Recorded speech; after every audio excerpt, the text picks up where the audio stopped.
لا حول ولا قوة إلا بالله العلي العظيم. بسم الله الرحمن الرحيم. الحمد لله رب العالمين، والصلاة والسلام على سيد المرسلين وخاتم النبيين أبي القاسم محمد وآله الطيبين الطاهرين، سيما للإمام المنتظر عجل اللهم له الفرج، ولعنة الله على أعدائهم أجمعين. أما بعد، فقد قال الله عز وجل في كتابه الكريم: بسم الله الرحمن الرحيم. إنما وليكم الله ورسوله والذين آمنوا الذين يقيمون الصلاة ويؤتون الزكاة وهم راكعون. وقال: ويطعمون الطعام على حبه مسكينا ويتيما واسيرا. وقال: فقل تعالوا ندعو أبناءنا وأبناءكم ونساءنا ونساءكم وأنفسنا وأنفسكم ثم نبتهل فنجعل لعنة الله على الكاذبين. وقال: إنما يريد الله ليذهب عنكم الرجس أهل البيت ويطهركم تطهيرا.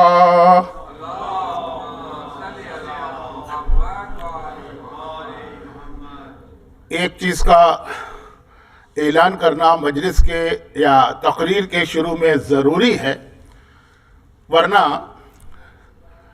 بعض مومنین کے لیے غلط فہمی پیدا ہو سکتی ہے، اور وہ یہ ہے کہ یہ تقریر آسٹریلیا کے شہر میلبرن میں الازہر اسلامک سینٹر میں ہو رہی ہے، اور میلبرن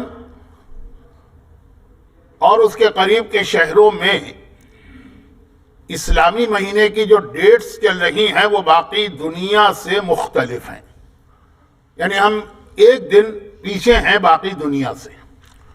یہاں پہ آج 24 جولائی انگریزی تاریخ ہے، اور کل 25 ہے۔ کل سے مطلب ٹمارو والی کل، یسٹرڈے والی نہیں۔ تو آج یہاں کے کیلنڈر کے اعتبار سے اسلامک ڈیٹ 23 ذی الحج ختم ہوئی ہے، اور اب جو رات شروع ہوئی ہے یہ 24 ذی الحج کی رات ہے، یعنی مباہلہ ایف، شب مباہلہ۔ اور آنے والا دن،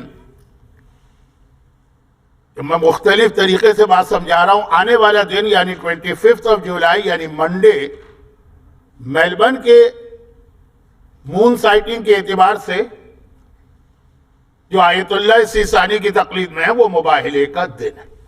یہ اتنی وضاحت اس لیے کرنا پڑی مختلف انداز سے کہ دنیا کے بہت سے ملکوں میں سنڈے کا دن مباہلہ تھا، تو اب جو میری تقریر ہو رہی ہے تو مباہلے کا دن تو ان کے اعتبار سے ختم ہو گئے، تو کچھ چیزیں ان کو irrelevant لگیں گی، خاص طور پر شروع میں۔ آج مجلس میں مجمع ایسا ہے کہ میں ذرا کمفرٹیبل ہو کے بات کر سکتا ہوں۔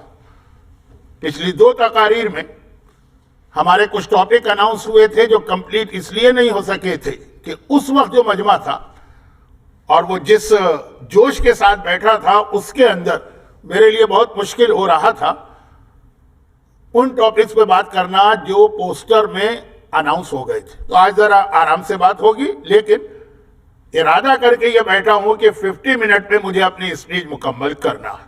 اب باقی عرفت ربی بفسق العزائم، میں نے اپنے رب کو پہچانا ارادوں کے ٹوٹنے یا بدلنے سے۔ اچھا، اب یہ بتا دیا جائے کہ آج کی تقریر کے آغاز میں، اسٹارٹنگ میں نے قرآن کی 4 آیتوں کی تلاوت کی۔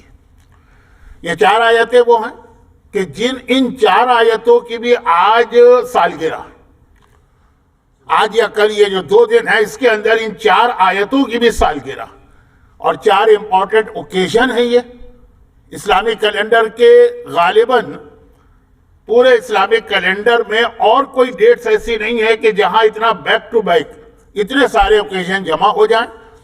میں بہت ہی شارٹ میں خالی ایک لسٹ بتاتا ہوں، قرآن کی آیتوں کا ریفرنس دیتا ہوں، پھر جو میرا اپنا سبجیکٹ ہے اس پہ بات کروں گا۔ اب بہت زیادہ یہ بات کہی جانے لگی ہے، اس لیے اس کی ڈیٹیل میں جانے کی ضرورت نہیں ہے کہ آج سے مطلب ہے 24 ذی الحجہ۔ اس میں سب سے پہلا جو ہمارے سامنے اہم اوکیزن آتا ہے وہ ہے آیہ ولایت کا نزول۔ وہ آیہ ولایت جو کمپلیٹ ہوئی تھی غدیر خم کے میدان میں۔ غدیر خم پہ ہماری لاسٹ اسپیچ تھی ایک ویک پہلے۔ غدیر کا جو اعلان تھا، جیسے خود امام کے الفاظ ہیں کہ اصل میں تو وہ اسٹارٹ ہوا تھا آیہ ولایت سے، لیکن آیہ ولایت میں اللہ نے اتنا اوپنلی غدیر کا والا اعلان نہیں کیا تھا، اشارے دیے تھے، ان اشاروں کو سمجھنا پڑتا تھا، لیکن لوگ سمجھنے کو تیار نہیں تھے، پرپزلی انٹینشنلی جو بھی کہیے، تو پھر غدیر کا وہ اعلان اس طرح کیا گیا۔ آیہ ولایت، آیہ ولایت وہ ہے جو میں نے سب سے پہلے تلاوت کی، انما ولیکم۔ قرآن نے کہا کہ یاد رکھو کہ تمہارے مولا کون ہے، ولی مولا، اور آیت شروع ہوئی ہے انما سے، انما جس کو انگریزی میں آپ کہیں گے اونلی۔ تو یاد رکھو کہ تمہارے مولا اونلی یہ اللہ، انما ولیکم اللہ، تمہارا ولی اللہ ہے، ورسولہ، اور دوسرا ولی تمہارا رسول ہے، اور والذین آمنوا، تمہارا تیسرا ولی وہ ہے جو ایمان لایا، وَيُقِيمُونَ الصَّلَاةَ، اور وہ نمازوں کو قائم کرتا ہے، وَيُؤْتُونَ الزَّكَاةَ، اور اس حالت میں زکوٰۃ دیتا ہے کہ وَهُمْ رَاكِعُونَ، جب وہ رکوع کی کیفیت میں ہو۔ اونلی دوز تھری، یہ صرف یہ تین تمہارے ولی ہے، اللہ، رسول اور حالت رکوع میں زکوٰۃ دینے والا۔ یہ صرف آیت کا ترجمہ کر رہا ہوں۔ یہ آیت نازل ہوئی تھی 24 ذی الحجہ کو، اور اس میں جو قرآن کے آیت کے الفاظ ہیں، یہی الفاظ پیغمبر نے اپنے انداز سے غدیر خم میں بیان کی۔ فَإِنَّ اللَّهَ هِيَ مَوْلَايَ وَأَنَا مَوْلَاكُمْ وَمَنْ كُنْتُ مَوْلَاهُ فَهَذَا عَلِيٌّ مَوْلَاهُ، اللہ میرا مولا ہے، میں تمہارا مولا ہوں، اور جس کا میں مولا ہوں اس کے مولا علی ہے۔ تو یہی آیہ ولایت، اللہ کی مولا ہونے کا اعلان، اناؤنسمنٹ، رسول کے مولا ہونے کا اناؤنسمنٹ، اور پھر حالت رکوع میں زکوٰۃ دینے والا، اور پھر وہی غدیر خم کا میدان۔ تو غدیر کا اسٹارٹ ہو گیا تھا آیہ ولایت کے نازل ہونے سے، اور ہر ایک کو واقعہ معلوم ہے، لیکن اس واقعے کی مختصر روایت دوبارہ سن لیجئے، گرچہ ہر ایک کو معلوم ہے، اور میرے پاس آج کہنے کو بہت ساری باتیں ہیں، لیکن مختصر روایت۔ عبداللہ ابن عباس مولا کائنات کے فرسٹ کزن بھی ہیں، اور مولا کے صحابی بھی ہیں، کمپینین، اور مولا کے شاگرد بھی ہیں، اسٹوڈنٹ، اور مولا کے سمجھی بھی ہیں۔ سمجھی کو انگلش میں کیا کہیں گے، یہاں غالباً انگریزی کلچر میں سمجھی ہوتے ہی نہیں ہے، شاید سمجھی بھی ہیں، یعنی ان کی بیٹی لبابہ مولا کے بیٹے عباس علمدار کی بیوی تھی، اور ان کی پہلی 3 خصوصیتیں رسول اللہ کے ساتھ بھی ہیں کہ رسول اللہ کے فرسٹ کزن ہیں، رسول اللہ کے صحابی کمپینین ہیں، رسول اللہ کے اسٹوڈنٹ۔ اور صحیح بخاری میں جو 5 جگہ پہ روایت آئی ہے وہ انہی عبداللہ ابن عباس کی ہے کہ پیغمبر نے آخر میں کاغذ و قلم مانگا اور لوگوں نے دینے سے انکار کر دیا، اور یہ بھی صحیح بخاری میں ہے نا کہ جب یہ روایت کوٹ کرتے تھے عبداللہ ابن عباس تو روتے تھے۔ جمعرات کا دن تھا، چنانچہ تھرسڈے ٹریجڈی کے نام سے وہ تاریخ میں آج بھی موجود ہے۔ یہ عبداللہ ابن عباس، پیغمبر کی بہت ساری حدیثیں ان کو یاد تھیں، اور جب پبلک ان کو دیکھتی تھی، اب یہ بات ہو رہی ہے رسول اللہ کے بہت بعد کی، ایک نئی جنریشن پیدا ہو گئی، وہ جب عبداللہ ابن عباس کو دیکھتے ہیں گھیر کے بیٹھ جاتے ہیں کہ ہمیں پیغمبر کی کوئی حدیث سنائیے۔ ایو زمانے کے ان مسلمانوں کا جذبہ تھا جو یا تو پیغمبر کے بعد اسلام لائے یا پیغمبر کے بعد پیدا ہوئے، جس کی وجہ سے پھر بہت سے لوگوں نے جھوٹی حدیثیں بنائیں پبلک میں پاپولر ہونے کے لیے، جیسے آج بھی ہمارے ممبر سے بھی بہت سی جھوٹی سی باتیں بیان کی جاتی ہیں تاکہ پبلک میں لوگ پاپولر ہوں۔ لیکن عبداللہ ابن عباس تو بہرحال زمزم کا کنواں ہے، حج کا موقع ہے، مکے کا ماحول ہے، وہاں عبداللہ ابن عباس زمزم کے کنویں پہ بیٹھے ہوئے، اب حاجیوں کا مجمع، ان کو حدیثیں سنا رہی ہیں کہ اتنے میں ایک ایسا آدمی وہیں پہ آیا زمزم کے کنویں کے پاس، جس کے سر پہ عمامہ ہے، عرب کا ڈریس، چہرے پہ ایک نقاب پڑی ہے، وہ بھی عربوں کا ڈریس، کیونکہ ڈیزرٹ میں جب ٹریولنگ کی جاتی ہے تو اپنے فیس کو بچانے کے لیے نقاب مرد بھی پہنتے ہیں، جس کی بنا پہ آج کل یہ بہت زیادہ مسئلہ پھیلا دیا ہے کچھ مسلمانوں نے بھی کہ اسلام میں یہ نقاب تو ہے ہی نہیں، یہ تو ڈیزرٹ کی وجہ سے یہ نقاب کا کنسیپٹ آیا ہے۔ خیر وہ چھوڑیے ایک طرف، چہرے پہ نقاب ہے، یہ عام سا ڈریس تھا ان عربوں کا جو اسی وقت مکے میں انٹر ہوئے ہوتے ہیں ڈیزرٹ سے۔ وہ عبداللہ ابن عباس کے سامنے بیٹھ گئے۔ اچھا، عبداللہ ابن عباس نے کنٹینیو کیا، اب جیسے میں مجلس پڑھ رہا ہوں، اگر کچھ لوگ آئیں گے تو میری مجلس تو کنٹینیو ہوگی، لیکن اب یہ ہوا کہ ادھر عبداللہ ابن عباس پیغمبر کی کوئی حدیث سناتے ہیں، ادھر وہ آنے والا کہتا ہے کہ اے ابن عباس اب ایک حدیث میں بھی سناؤں، اور سنائیے۔ انہوں نے بھی ایک مقابلے میں ایک حدیث سنائی، عبداللہ ابن عباس نے دوسری حدیث سنائی، اس نے پھر ایک حدیث سنائی، حدیثوں کا ایک طرح کا مقابلہ ہو گیا کہ اب لوگ بھی حیران ہو گئے کہ اب تک تو ہم یہ سمجھتے تھے کہ عبداللہ ابن عباس سے زیادہ حدیثیں کسی کو نہیں معلوم، یہ عبداللہ ابن عباس کی ہر حدیث کے مقابلے میں، یعنی کوئی جھوٹی موٹی حدیث نہیں یا ایک دوسرے سے کنٹراڈکٹ حدیث نہیں، وہ حدیثوں کی تلاوت ہو رہی، ادھر سے ایک حدیث، ادھر سے ایک حدیث، ادھر سے پھر حدیث، ادھر سے پھر حدیث، یہاں تک کہ آخر میں عبداللہ ابن عباس خاموش ہو گئے کہ اب ہمیں یہ سیشن ختم کرنا ہے، لیکن اس طرح خاموش نہیں ہوئے، خود عبداللہ ابن عباس حیران ہو گئے کہ تو ہے کون جسے اتنی ہی حدیثیں یاد ہے جتنی مجھے یاد ہے، بلکہ شاید مجھ سے بھی زیادہ۔ اب آنے والے نے چہرے سے نقاب ہٹایا اور کہا کہ اے ابن عباس آپ تو مجھے پہچانتے ہیں، انا جندب ابن جنادہ غفاری، میں ابو ذر غفاری۔ ابو ذر غفاری عبداللہ ابن عباس سے تو ایج میں بہت بڑے تھے اور ان کی عظمت کو سب جانتے ہیں، کہا میں ابو ذر غفاری ہوں۔ عبداللہ ابن عباس نے کہا اب سمجھ میں آیا، اگر تمہیں اتنی حدیثیں یاد ہیں، لیکن اس نے کہا کہ میں چاہتا ہوں کہ آخر میں بھی ایک حدیث اور سنا کے یہ سیشن ختم کروں۔ لیکن اب جو حدیث اس نے سنائی، اب ابو ذر غفاری اتنا انٹرسٹنگ ان کے حالات ہیں کہ 2 گھنٹے کی تو الگ سے آپ اسپیچ کبھی مجھ سے سن لیجئے، مختصر ہی، کہ ابو ذر غفاری نے کہا اتنی دیر میں مجمع بہت بڑھ گیا تھا، وہ سارے حاجی جو تھے دوڑ دوڑ کے یہاں آنے لگے، ایک نہیں، پیغمبر کے 2 صحابیوں سے حدیثیں سننے کو مل رہی ہیں، اور دونوں بہت ہی اتھینٹک صحابی۔ عبداللہ ابن عباس کو مخاطب کر کے کہا، لیکن مجمع کو سناتے ہوئے، کہ میں نے اپنے کانوں سے سنا ہے اور اگر نہیں سنا ہو تو میں بہرا ہو جاؤں، اور میں نے اپنی آنکھوں سے دیکھا ہے اور اگر نہیں دیکھا ہے تو میں اندھا ہو جاؤں۔ اب یہ اس حدیث سے پہلے ان کا اسٹائل ہی ایسا بن گیا کہ مجمع اور زیادہ اٹینٹیو ہو گیا کہ یہ کون سی حدیث، اتنے یقین کے ساتھ کہہ رہا ہے کہ اگر میں نے اپنے کانوں سے نہیں سنا تو بہرا ہو جاؤں، آنکھوں سے نہیں دیکھا تو اندھا ہو جاؤں۔ کوئی ایسی حدیث ہے جس کا تعلق دیکھنے سے بھی؟ کہا کہ سنو اے عبداللہ ابن عباس۔ عبداللہ ابن عباس جب پیغمبر کی وفات ہوئی تو 13 سال کے تھے، اور شبلی نعمانی نے یہی اعتراض کیا ہے کہ ان کی یہ کاغذ قلم والی، قلم دوات والی حدیث ہم کیوں لیں، یہ تو 13 سال کے بچے تھے، بچوں کی حدیث کا کیا بھروسہ؟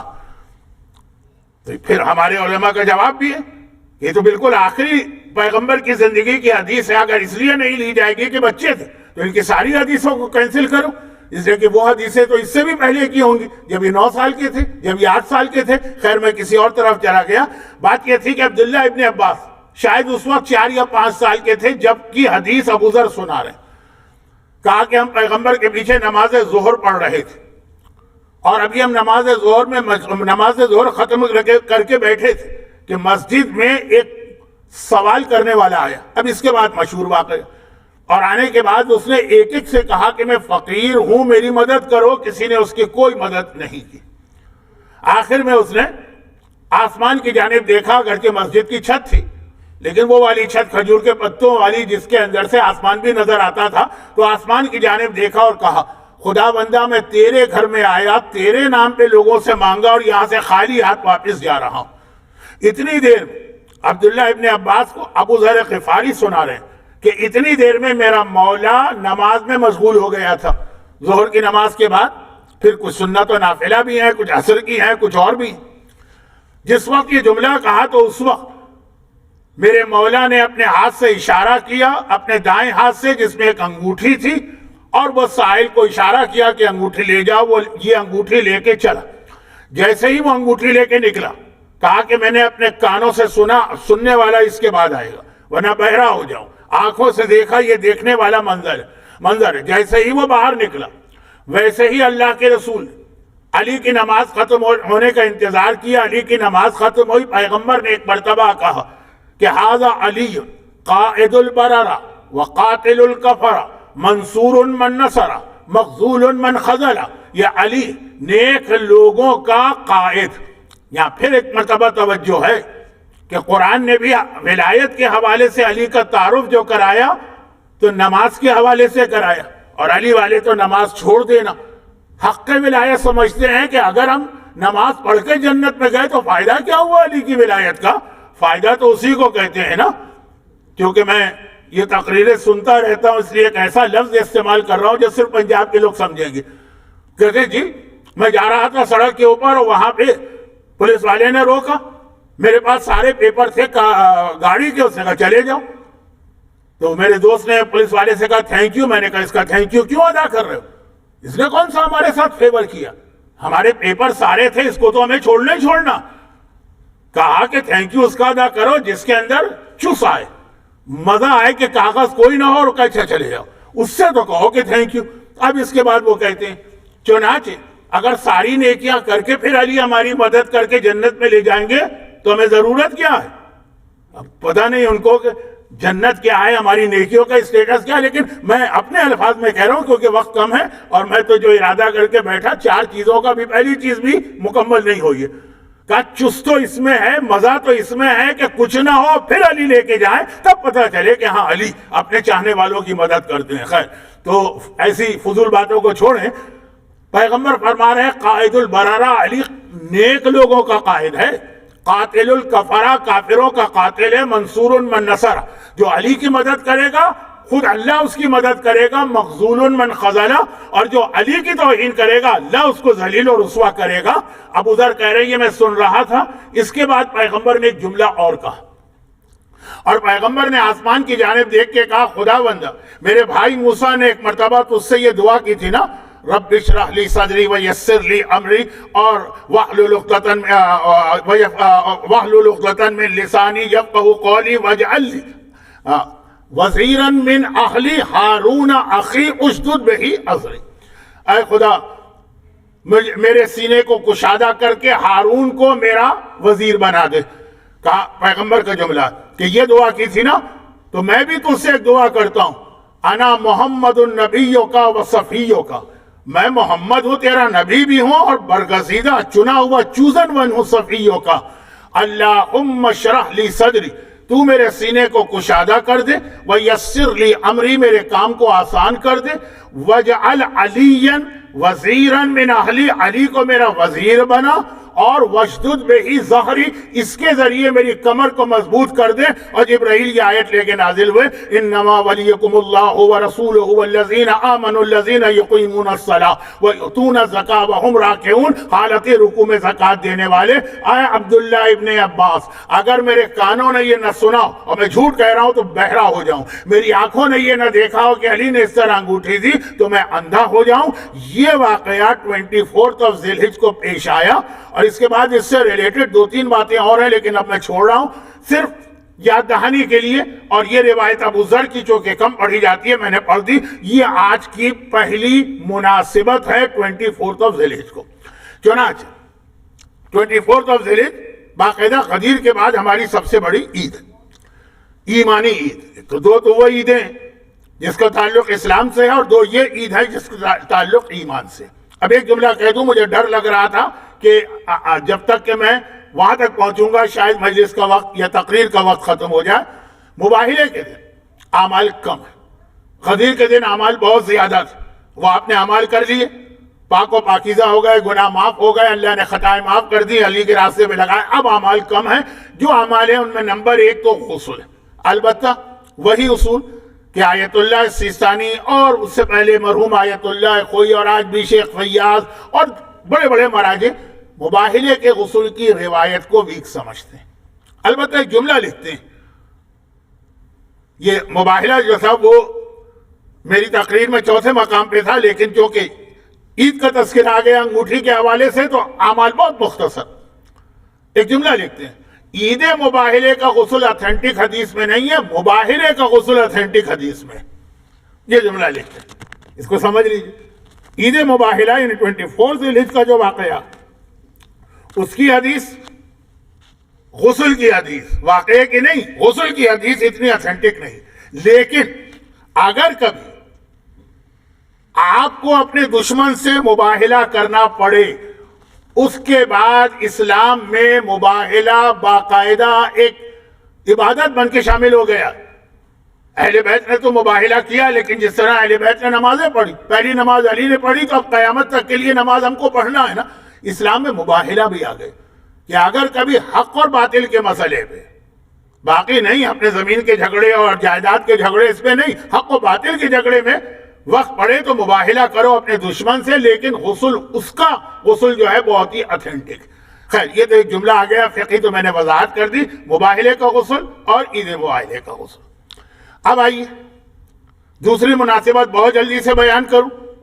دوسرا یہ ہے کہ آج تو نہیں لیکن دنیا کے کچھ ملکوں میں آج ہمارے کیلنڈر سے آنے والا کل کی رات سورہ دہر کے نازل ہونے کی رات. چنانچہ اسی لیے وہ میں نے آیت کی تلاوت کی، وَيُطْعِمُونَ الطَّعَامَ عَلَىٰ حُبِّهِ مِسْكِينًا وَيَتِيمًا وَأَسِيرًا. یہ اہل بیت وہ ہیں جو یتیم کو کھانا دیتے ہیں، مسکین کو کھانا دیتے ہیں، اسیر کو، اور اس کے بعد ان کا قصیدہ پڑھتا ہوا قرآن نازل ہوا. اس کا مطلب یہ ہوا کہ 23 ذی الحجہ کو پہلا روزہ رکھا گیا، مسکین آیا افطار کے وقت. 24 ذی الحجہ کو دوسرا روزہ رکھا گیا، یتیم آیا. 25 ذی الحجہ کو تیسرا روزہ رکھا گیا، اسیر آیا. اور جیسے ہی وہ اسیر روٹیاں لے کے گیا سورہ دہر نازل ہوا. چنانچہ اس آیت کی تلاوت، اب اس کی تفصیل میں نہیں جا رہا ہوں کیونکہ وقت نہیں. یہ سورہ دہر، البتہ اس کے اندر دو بہت اہم پیغام ہیں. ایک بتا رہا ہوں، ایک پیغام تو نہیں بتا رہا، ایک تاریخی چیز. اس سے پہلے والی آیت وَيُطْعِمُونَ الطَّعَامَ عَلَىٰ حُبِّهِ مِسْكِينًا وَيَتِيمًا وَأَسِيرًا، قرآن قصیدہ پڑھ رہا اہل بیت کا. اب انگوٹھی والے واقعے میں صرف علی، اس میں پورے پنجے تن. مگر بالکل اس سے پہلے والی آیت کیا، وَيُوفُونَ بِالنَّذْرِ وَيَخَافُونَ يَوْمًا كَانَ شَرُّهُ مُسْتَطِيرًا. یہ اہل بیت وہ ہیں جو اللہ سے کیے ہوئے وعدے کو پورا کرتے ہیں اور قیامت کے دن سے ڈرتے ہیں. علی قیامت کے دن سے ڈر رہے ہیں، قرآن گواہی دے رہا. شہزادی کونین قیامت کے دن سے ڈر رہی ہے، قرآن، یہ قرآن کی آیت ہے اور ہر ایک کو پتا ہے سورہ دہر اہل بیت کے لیے نازل ہوا. حسنین جوانان جنت کے سردار اور قیامت سے ڈر رہے ہیں. اور صاحبان ایمان کی تو یہ حالت ہے کہ سمجھتے ہیں قیامت کو چیز ہی نہیں، ایک ہنسی مذاق کھیل اور ٹھٹا. خاص طور پر ان تاریخوں میں تو اور زیادہ بے خوف ہو جاتے ہیں، کیونکہ یہ وہ تاریخیں ہیں کہ جہاں شاعروں اور منقبت کہنے والوں کی بادشاہی ہوتی. اور شاعری اور منقبت میں جو کبھی فرشتوں کو ڈانٹا جاتا ہے، کبھی منکر نکیر کو لات مار کے بھگایا جاتا ہے، کبھی جہنم میں لے جانے والے فرشتوں کی گردن مروڑی جاتی ہے. اب یہ آیت آپ کے سامنے، وَيُطْعِمُونَ الطَّعَامَ عَلَىٰ حُبِّهِ مِسْكِينًا وَيَتِيمًا وَأَسِيرًا إِنَّمَا نُطْعِمُكُمْ لِوَجْهِ اللَّهِ لَا نُرِيدُ مِنكُمْ جَزَاءً وَلَا شَكُورًا نَخَافُ مِن يَوْمٍ عَبُوسًا قَمْطَرِيرًا. آخری آیت بھی یہی کہ ہم تو اس دن سے ڈرتے ہیں جس دن بڑے بڑے لوگ جو ہیں ان کی سٹی گم ہوگی. میں نے بہت ہی سلینگ سے ترجمہ کر دی. اہل بیت کے عمل کو جو قرآن نے بتایا، اس سے پہلے والی آیت بھی ہے کہ وہ قیامت سے ڈرتے ہیں، اس کے بعد والی آیت بھی ہے کہ قیامت سے ڈرتے ہیں.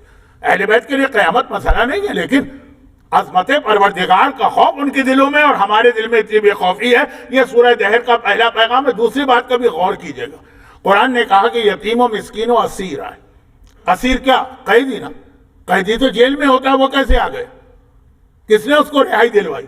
یہ بہت اہم ایک مسئلہ ہے، اس میں اسلام کا پورا نظام جہاد اور غلامی کا نظام شامل ہے، کبھی اور آج موقع نہیں۔ ہاں اب آئیے جو بہت اہم بات ہے، تیسری بات، آج کی رات حدیث کسا کی سالگرہ۔ اچھا یہ سورہ دہر بھی نازل ہوا 25 کو، تو یہ اس کا سورہ دہر کی سالگرہ، پورا سورہ دہر، ایک آیت نہیں، پورا سورہ دہر۔ اس کے بعد آج کی تیسری مناسبت، یہ بھی آج کل بہت پڑھی جا رہی ہے، صرف ایک بات کہنا چاہتا ہوں ان لوگوں سے جو حج اور عمرہ کر کے آ چکے ہیں، اور وہ لوگ بھی یاد رکھ لیں جو کبھی حج اور عمرہ کرنے جائے، خدا ہر مومن اور مومنہ کو حج اور عمرے کی سعادت بخشے، وہ پروردگار عالم کی رحمتیں بھی دیکھیں، اہل بیت کے آثار بھی دیکھیں، جملہ کام آئے گا، یہ بہت کم لوگ آپ کو بتائیں گے۔ اور وہ یہ ہے کہ آج کی رات حدیث کسا کی رات ان معنوں میں کہ 23 ذی الحجہ کو پیغمبر اور عیسائیوں میں یہ بات ہوئی کہ کل tomorrow early in the morning after فجر پریئر ہم وہ مباہلہ کریں گے۔ تو پیغمبر عشاء کی نماز کے بعد پھر شہزادی کے حجرے میں آئے، چادر منگوائی، وہ پورا واقعہ جو آپ سنتے رہتے ہیں، وہ پورا واقعہ آپ سنتے رہتے ہیں۔ اس طرح سے چادر تطہیر کے نیچے سب جمع ہوئے اور آیت تطہیر نازل ہوئی آج کی رات۔ اب یہ ایک بحث ہے کہ یہ آج کی رات آیت تطہیر پہلی بار نازل ہوئی یا پہلے نازل ہو چکی تھی، اللہ نے آج اس کو ریپیٹ کیا، لیکن بہرحال آیت تطہیر بھی آج کی رات نازل ہوئی اور حدیث کسا بھی۔ تو آیت تطہیر کی بھی سالگرہ ہوئی اور حدیث کسا کی بھی سالگرہ ہوئی، واقعہ آپ کا سنا ہوا۔ یہ تیسری مناسبت تھی۔ بہت کچھ کہنا تھا حدیث کسا پہ، وقت نہیں، البتہ حدیث کسا کا ایک جملہ ذہن میں رکھیے گا، ہم فاطمہ تو ابوہا و بالہا و بنوا، سے چوتھی اور آخری مناسبت بنے گی۔ اور سب سے بڑی مناسبت جس کی وجہ سے آج کا یہ پروگرام رکھا گیا ہے وہ ہے مباہلے کا دن۔ آج کی رات مباہلے کی رات، پیغمبر چادر تطہیر میں سب کو لے کے اللہ سے دعا کرتے ہیں، اور پھر اس کے بعد عیسائیوں سے تو اسلام کو فتح کل ملی، آپ کے لیے 6 پیغام آج مل گئے۔ ما ذکر خبرنا ھذا فی محفل من محافل اہل الارض وفیہ جمع من شیعتنا، پتہ نہیں ہم شیعہ ہیں کہ نہیں ہیں، جیسا اہل بیت چاہتے ہیں، لیکن وہ محبین، محبت ضرور کرتے ہیں۔ 6 بشارتیں آپ کو مل گئیں آج کی رات کہ رحمت نازل ہوگی، ملائکہ آپ کو گھیرے میں لے کے آپ کے لیے استغفار کریں، حفت بہم الملائکہ، آپ کے چاروں طرف ملائکہ، جہاں حدیث کسا پڑھی جائے، واستغفرت، اور استغفار کریں گے جب تک کہ آپ لوگ بکھر نہ جائیں۔ بکھرنے کے بعد ملائکہ کا استغفار ختم ہو گیا، کیونکہ پھر آپ اہل بیت کے فضائل نہیں سن رہے ہوں گے، آپ جا کے کوئی گانے کا کیسٹ نہ سن رہے ہو نعوذ باللہ، کوئی فلم نہ دیکھ رہے ہو نعوذ باللہ، کسی ڈسکو ڈانس کی جانب نہ جا رہے ہو۔ خیر، 3 یہ اور 3 یہ، وفیہ محموم اللہ وفرج اللہ ہما، پریشان حال مصیبت زدہ تھا۔ یہ 6 بشارتیں آج کی رات آپ کو مل رہی، اگر اہل بیت کے فضائل بیان کیے جائیں یہ حدیث کسا کی شکل میں۔ اس کے بعد صبح کو پیغمبر پھر مسجد میں گئے، نماز فجر پڑھائی، نماز فجر پڑھا کے پیغمبر مسجد سے باہر آئے اور اس چبوترے پر بیٹھ گئے۔ جو لوگ حج اور عمرہ کر چکے ہیں وہ اپنی دماغ میں تصویر لے کر آئیں، ویڈیو چلائیں۔ شہزادی کے حجرے کے بالکل سامنے ایک چبوترا، یعنی ایک ڈیک، امریکہ میں اس کو ڈیک کہتے ہیں، شاید کہیں پلیٹ فارم کہتے ہیں، چاہے کہیں باہر الگ الگ لفظ ہوں گے، ایسا اتنی اونچائی کا، اس سے تھوڑی زیادہ اونچائی کا، وہاں جا کے بیٹھ گئے۔ اور پھر چاروں اہل بیت کی شخصیتیں پیغمبر کے پاس جمع ہوں، 3 تو مسجد سے پیغمبر کے ساتھ آئے تھے، شہزادی اپنے حجرے سے نکلے۔ یہ چبوترا جو ہے سارا عالم اسلام اس پہ نماز پڑھنے کے لیے اس طرح سے جنگ و جدال میں مصروف رہتا کہ رش کے زمانے میں آج کل اس کو بند کر دیتے، کسی کو نہیں جانے دیتے، اور بہت سے لوگ اس کو پیغمبر کا چبوترا سمجھتے ہیں۔ نہیں، اس کا اصلی نام ہے صفہ مباہلہ، وہ جگہ جہاں مباہلے پر جانے سے پہلے رسول اللہ نے پنجتن کو جمع کیا اور پھر وہاں سے وہ چلے مباہلے کے لیے، جو چوتھا واقعہ پیش آیا۔ اب اس سے پہلے کہ میں مباہلے پہ آ کے اپنی تقریر کو اختتام کی طرف لاؤں، یہاں رک کر ایک بات، پہلی مناسبت میں نے عرض کی، مباہلے میں 2 مناسبتیں تھیں، علی کی ولایت کا اعلان اور مباہلہ۔ ولایتی علی جو غدیر میں بھی آپ نے سنا میرا آخری جملہ، اور آج شروع میں آپ نے قرآن کی آیت سنی، اب ذرا سا غدیر کے جملے کو مکمل کریں۔ ولایت کا مطلب محبت نہیں ہے، یہ غلط فہمی ہے۔ میں نے عرض کیا تھا نا کہ علی سے محبت تو ہندو بھی کرتے ہیں، علی سے محبت تو سکھ بھی کرتے ہیں، علی سے محبت تو ایتھیس بھی کرتے ہیں۔ ولایت کا مطلب محبت نہیں، ولایت کا مطلب ہے اطاعت. Master, Ali is your master, Ali تمہارا آقا ہے، جو علی کہے گا تمہیں کرنا. یہ آخری جملے تھے میری لاسٹ اسپیچ کی. چنانچہ معصوم نے بھی ایک بار نہیں، دو بار نہیں، کتنی مرتبہ کہا لا تنالوا ولایتنا الا بالطاعۃ والورع. ہماری ولایت مل ہی نہیں سکتی جب تک کہ اطاعت نہ کرو. اطاعت کا مطلب یہ کہ جو امام کہے تمہیں ماننا. اور اس زمانے میں جو مخلص لوگ تھے وہ واقعاً اس طرح سے علی کی اطاعت کرتے تھے اور اولاد علی کی، کہ جو معصوم کر رہے ہیں وہی عمل وہ بھی کرتے. حتیٰ یہ کہ بعض اوقات لوگوں کو روکنا پڑتا تھا. یہ جملہ سنیے، میں نے محرم میں کئی بار اس کی تشریح کی ہے، میلبرن میں تو نہیں. روکنا پڑتا تھا کہ بھائی اطاعت کرو. اطاعت کا مطلب جو ہم حکم دیں وہ تمہیں کرنا. اطاعت کا یہ مطلب نہ لو کہ جو ہم کر رہے ہیں وہ تمہیں کرنا. فرق دیکھیے، ایکشن میں ہم کو فالو نہیں کرو گے، جو ہمارے آرڈرز ہیں اس میں ہم کو فالو کرو گے. جیسے غلام ہے، غلام کسی کے گھر میں ہو تو اسے اپنے آقا کا حکم ماننا ہے. یہ نہیں دیکھنا ہے کہ میرا آقا جو کر رہا ہے وہی میں بھی کروں.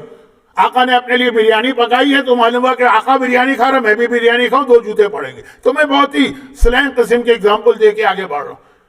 آقا کا آرڈر اگر ہے تو ٹھیک ہے، جو آرڈر بہت اہم یہ چیز ہے، ایکشن کو فالو کرنا ہے یا آرڈرز کو فالو کرنا. چنانچہ آپ کو نہج البلاغہ میں مولا کا وہ مشہور خطبہ ملے گا کہ کسی نے آ کے کمپلین کیا علی ابن حارث کا خطبہ کہ مولا میرا بھائی تو آپ کو اس طرح کو فالو کر رہا ہے کہ آپ نے پھٹے ہوئے کپڑے پہنے، اس نے بھی پھٹے ہوئے کپڑے پہن لی. آپ سوکھی روٹی کھاتے ہیں، اس نے بھی سوکھی روٹی کھانا شروع کر دی. مولا نے جا کے اس طرح ڈانٹا کہ نہج البلاغہ میں ایک چھوٹا سا خطبہ بن گئے اور کہا اے دشمن خدا، شیطان نے تیری عقل پہ غلبہ پا لیا. مولا وہ آپ کو فالو کر رہا ہے مولا، اور آپ کہہ رہے ہیں تو شیطان کے راستے پہ چل رہا. تو کئی جگہ یہ آئی ہے یہ حدیث کہ یہ مت دیکھو ہم کیا کر رہے ہیں، یہ دیکھو ہم کہہ کیا رہے ہیں. ہمارا آرڈر فالو کرو، ناٹ اوور ایکشن. ہاں اس میں جو ایکشن کے لیے ہم کہیں کہ اس کو فالو کرو، فالو کرنا. پیغمبر نے جب پہلی نماز پڑھی تو پیچھے مجمع کو دیکھا، صلو کما رأیتمونی اصلی، ویسی نماز پڑھو جیسی میں پڑھ رہا ہوں. ہاں یہاں فالو کرنا ہے کیونکہ اصل میں یہ ایکشن کو فالو نہیں کر رہے، آرڈر کو. چنانچہ ایک بہت بڑا اس زمانے میں یہ خطرہ تھا کہ صاحبان ایمان میں جو مخلص لوگ تھے، جن کو اس سے غرض نہیں تھی، یاد رکھیے یہ جملہ، ان کو غرض نہیں تھی کہ علی ہم کو جنت میں لے جاتے ہیں کہ نہیں لے جاتے ہیں، ہم مولائی ہیں، علی والے ہیں، یعنی نعوذ باللہ اگر علی ہمیں جہنم میں بھی دھکیلیں گے تو ہم اس میں بھی خوشی سے چلے جائیں گے. ہم علی کے غلام، جو وہ کہیں گے ہم اسے مانیں گے. وہ لوگ اس طرح فالو کرتے تھے کہ امام معصوم بعض اوقات کچھ اچھے کام چھوڑ دیتے ہیں کہ یہ ان لوگوں کی طاقت سے باہر ہے، یہ مجھے فالو کرنے جائیں گے، نبھا نہیں پائیں گے. چنانچہ وہ حدیث مکمل کروں جو میں نے مسلم ابن عقیل کی شہادت میں شروع کی تھی. امام حسن حسین دونوں ہر سال ایک ساتھ حج پہ جاتے ہیں، لیکن جب تک کہ حسن زندہ ہیں امامت حسن کی ہے، حسین کی امامت نہیں. ہر ایک کو پتا ہے کہ حسن کے بعد حسین امام بننے والے ہیں، لیکن بہرحال لاجیکل اور کامن سینس کی بات ہے کہ ابھی تو حسن امام ہے نا، تو زیادہ لوگوں کے سوال بھی حسن سے ہوں گے، زیادہ فالو بھی حسن کو کریں گے. وہاں حج پہ جاتے ہیں، عرفات میں امام حسن روزہ نہیں رکھتے، دسترخوان بچھا کے کھانا کھا رہے ہیں، حسین روزے سے. دونوں بھائیوں کے خیمے بیک ٹو بیک ایک جگہ پر، ایک میں دسترخوان بچھا ہے لذیذ کھانے، اور ایک کے اندر روزہ. صرف اس لیے کہ اس وقت کے جو مخلص، ہر امام کے زمانے میں خالی منافقین نہیں تھے، واقعاً ایسے چاہنے والے بھی تھے کہ اگر حسن مجتبی روزہ رکھتے یہ سب بھی روزہ رکھتے، چاہے ان کی جان خطرے میں پڑ جاتی ہے، عرفات کی گرمی اور حج کا ماحول، لیکن یہ کہتے ہیں امام نے روزہ رکھا ہم کو بھی روزہ رکھنا. زیادہ سے زیادہ کیا مر جائیں گے نا، امام کے نام پہ جان بھی قربان. وہ جو پرندے نے کہا تھا، لیکن پرندے نے کیا کہا تھا کہ یوں جان نہیں دے رہا ہوں، بلایا جا رہا ہے تو جان دے رہا ہوں، یعنی آرڈرز کو فالو کر رہا ہوں. تو اب حسن مجتبی نے روزہ چھوڑ ہی دیا. ایک حدیث برادران اہل سنت کے پاس بھی ہے، مثلا وہ بات تو صحیح کہ رمضان میں رسول اللہ نے آ کے مسجد میں پہلی رمضان نمازیں پڑھی، جس کو وہ آج کل تراویح کہنے لگے. تراویح نہیں، اس وقت لوگ مسجد میں کم تھے، رمضان کی رات ہے، روزہ کھول کے اپنے گھروں میں گئے. لیکن اگلی صبح کوئی خبر پھیلی کہ ارے تمہیں نہیں پتا کل رسول اللہ مسجد کے اندر نمازیں پڑھ کے گئے، بڑا مزہ آیا رسول اللہ کے ساتھ نماز پڑھنے میں. اگلے دن مجمع ڈبل ہو گئے. اب یہ خبر پھیلی، تیسری رات کو مجمع اور ڈبل ہو گئے، چوتھی رات کو مجمع اور بڑھ گیا، پیغمبر ہی نہیں آئے، نکلے ہی نہیں حجرے سے. صبح کو لوگوں نے کہا یا رسول اللہ ہم پوری رات انتظار کرتے رہے، آپ نہیں آئے. کہا اس لیے نہیں آیا کہ ابھی تم میں اتنا جوش ہے، جذبہ ہے کہ تم مجھے فالو کر رہے ہو، لیکن بعد کے جو مسلمان آ رہے ہیں وہ ہر رات پوری رات نمازیں نہیں پڑھ سکتے. ایسا نہ ہو تمہاری وجہ سے نماز اسلام میں واجب ہو جائے اور بعد والوں کے لیے اس نماز کا پڑھنا مشکل ہو جائے. تو میں آیا ہی نہیں. یہ برادران اہل سنت کی ایک مشہور حدیث ہے، جس کی وجہ سے پھر ہمارے علماء کہتے ہیں کہ تراویح رسول اللہ نے نہیں پڑھائی. جسے آپ تراویح کی شکل کہہ رہے ہیں وہ بھی 3 راتوں کے بعد چھوڑ دی. تو خیر اصل اپنی جگہ. حسن مجتبیٰ کو یہ ڈر ہے اگر یہ لفظ توہین امام نہ ہو کہ میں روزہ رکھوں گا، تو چاہے جن لوگوں میں طاقت نہ ہو کہیں گے نہیں امام نے حج میں جا کے روزہ رکھا ہم بھی رکھیں گے. زیادہ سے زیادہ کیا مر جائیں گے نا، موت بھی قبول. آج بھی ہمارے ایسے مومن ہیں جو کہتے ہیں امام کے نام پہ موت بھی قبول. حسن نے روزہ نہیں رکھا. پھر اس کے بعد حسین روزہ رکھتے رہے، حسن شہید ہو گئے، حسین امام بن گئے. اب حسین پبلک کے فوکس میں آ گئے، چنانچہ وہ جو ساری زندگی حج میں روزہ رکھتا رہا، اب امام حسین نے روزہ چھوڑ دی. اب امام حسین افطار دن کے وقت عرفات میں دسترخوان بچھا کے کھانا کھاتے ہیں.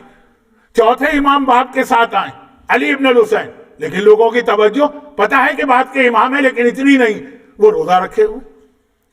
تو پتہ ہے کہ ابھی لوگ میرے باپ کو دیکھیں گے. امام حسین نے روزے چھوڑ دیے، عرفات میں کھانا پینا شروع کر دیا. امام حسین کی شہادت ہو گئی، سجاد امام بن گئے، اور ساتھ میں امام باقر بھی آ رہے ہیں. اب امام باقر روزہ رکھتے ہیں اور امام سجاد جو سارا سال تقریباً فاقے سے رہتے ہیں، روزہ رکھتے رہتے ہیں، وہ روزہ نہیں رکھ رہے. یہ کیوں تھا؟ یہ اس لیے تھا کہ اس زمانے کے شیعوں نے ولایت کا صحیح مطلب سمجھا لیکن تھوڑا سا دھوکہ کھا گئے. ولایت کا مطلب یہ سمجھا کہ خالی زبانی محبت کے دعوے کافی نہیں ہے، فالو کرنا ہوتا. لیکن وہ اس طرح سے فالو کر رہے تھے کہ جو آرڈر نہیں ہے امام کا اس کو بھی فالو کر رہے ہیں. تو مولا علی کا نہج البلاغہ کا خطبہ دیکھیے گا کہ میرے جیسے کپڑے، میرا جیسا کھانا، میرا جیسا مکان تمہیں فالو نہیں کرنا. میں امام ہوں، مجھے اپنی امت کے غریب ترین آدمی کے لیول سے بھی 1 ڈگری نیچے جا کے زندگی گزارنا، تاکہ وہ غریب ترین آدمی کبھی کہے یا اللہ جیسا وقت میرے اوپر آیا ایسا بھی کسی کے اوپر ہے، اور پلٹ کے دیکھے تو مجھ سے زیادہ سادہ غذا، مجھ سے زیادہ پھٹے ہوئے کپڑے، مجھ سے زیادہ ٹوٹا ہوا مکان امام معصوم کا. تو کہہ رہے کہ نہیں ہمیں فالو نہ کرو. اسی طرح حسن نے روزہ نہیں رکھا، حسین نے رکھا کیونکہ ابھی حسین امام نہیں ہے. ہر ایک کو پتا ہے کہ ہیں لیکن ابھی نہیں. حسین نے روزہ چھوڑ دیا، سجاد نے روزہ رکھا کیونکہ ابھی سجاد امام نہیں. تو یہ تھا ولایت کا وہ تصور جو اہل بیت اور خدا دے رہا. فالو کرو، آرڈرز کو مانو. اور اس میں خاص طور پہ ایک بات یاد رکھیے گا، اطاعت کے لیے، اس کا مطلب شارٹ سمری کیا ہے اس پوری گفتگو کی، کہ ولایت کا مطلب ہے امام کی اطاعت، ان کے آرڈرز کو مانو. اور آرڈرز کو ماننے کے لیے ضروری ہے نالج، پتا تو چلے ان کا آرڈر ہے کیا. امام کا آرڈر کیا ہے کہاں سے پتا چلے گا؟ حکومتیں ہوتی ہیں ان کے بارے میں بھی مختلف افواہیں پھیل جاتی ہیں. کوئی کہتا ہے گورنمنٹ نے یہ قانون بنایا، کوئی کہتا ہے وہ قانون بنایا، کوئی کہتا ہے یہ انسینٹیو دیا. کچھ لوگ سینٹرل لنک کی ویب سائٹ پہ پہنچ جاتے ہیں بھائی کیا ملنے والا ہے ہم کو. لیکن جو حکومت کی طرف سے آفیشیلی اناؤنس ہو وہی تو مانا جائے گا نا. ایک کامن سینس کی بات لوگ بھول جاتے ہیں کہ ولایت کا مطلب اطاعت تک تو سمجھ میں آ گیا. اطاعت کا مطلب ہے نالج. یہ دیکھو کہ امام نے ہمیں کیا آرڈرز دیے. اچھا اب امام کی نالج تو اتنی کہ میں زمین کے راستوں سے زیادہ آسمان کے راستوں کو جانتا ہوں. ان سے آپ کائنات کا ہر مسئلہ پوچھیں گے جواب حاضر ہے. لیکن اطاعت میں وہ مسئلوں پہ توجہ دینا ہماری ذمہ داری نہیں. بھائی حضرت موسیٰ کی ماں کا نام کیا تھا، کیا امام کو نہیں معلوم؟ لیکن اس کا اطاعت سے تو کوئی تعلق نہیں ہے نا. وہ پوچھے تب بھی نہ پوچھے تب بھی. حضرت خضر نبی تھے یا غیر نبی تھے؟ اور غیر نبی تھے تو انسان تھے کہ فرشتہ تھے؟ قرآن نے صرف اتنا کہا من عبادنا الصالحین، ایک نیک بندہ. تو کیا تھے؟ اس کا اطاعت سے تعلق نہیں. آپ کو پتا چل جائے کہ خضر نبی ہیں تب بھی، اور پتا چلے کہ خضر نبی نہیں ہے تب بھی، اور کچھ پتا نہ چلے تب بھی، اطاعت سے اس کا تعلق نہیں. امام کے پاس جواب ہے. لیکن یہ ساری چیز آدم سے پہلے بھی کوئی آدم اس دنیا میں گزرا ہے. اگر یہی آدم پہلے آدم ہے تو سائنس کہتی ہے کہ انسان تو پتہ نہیں کتنے ملین سال سے اس دنیا میں، یہ آدم کی ہسٹری تو 10,000 ہے، خالی 10,000۔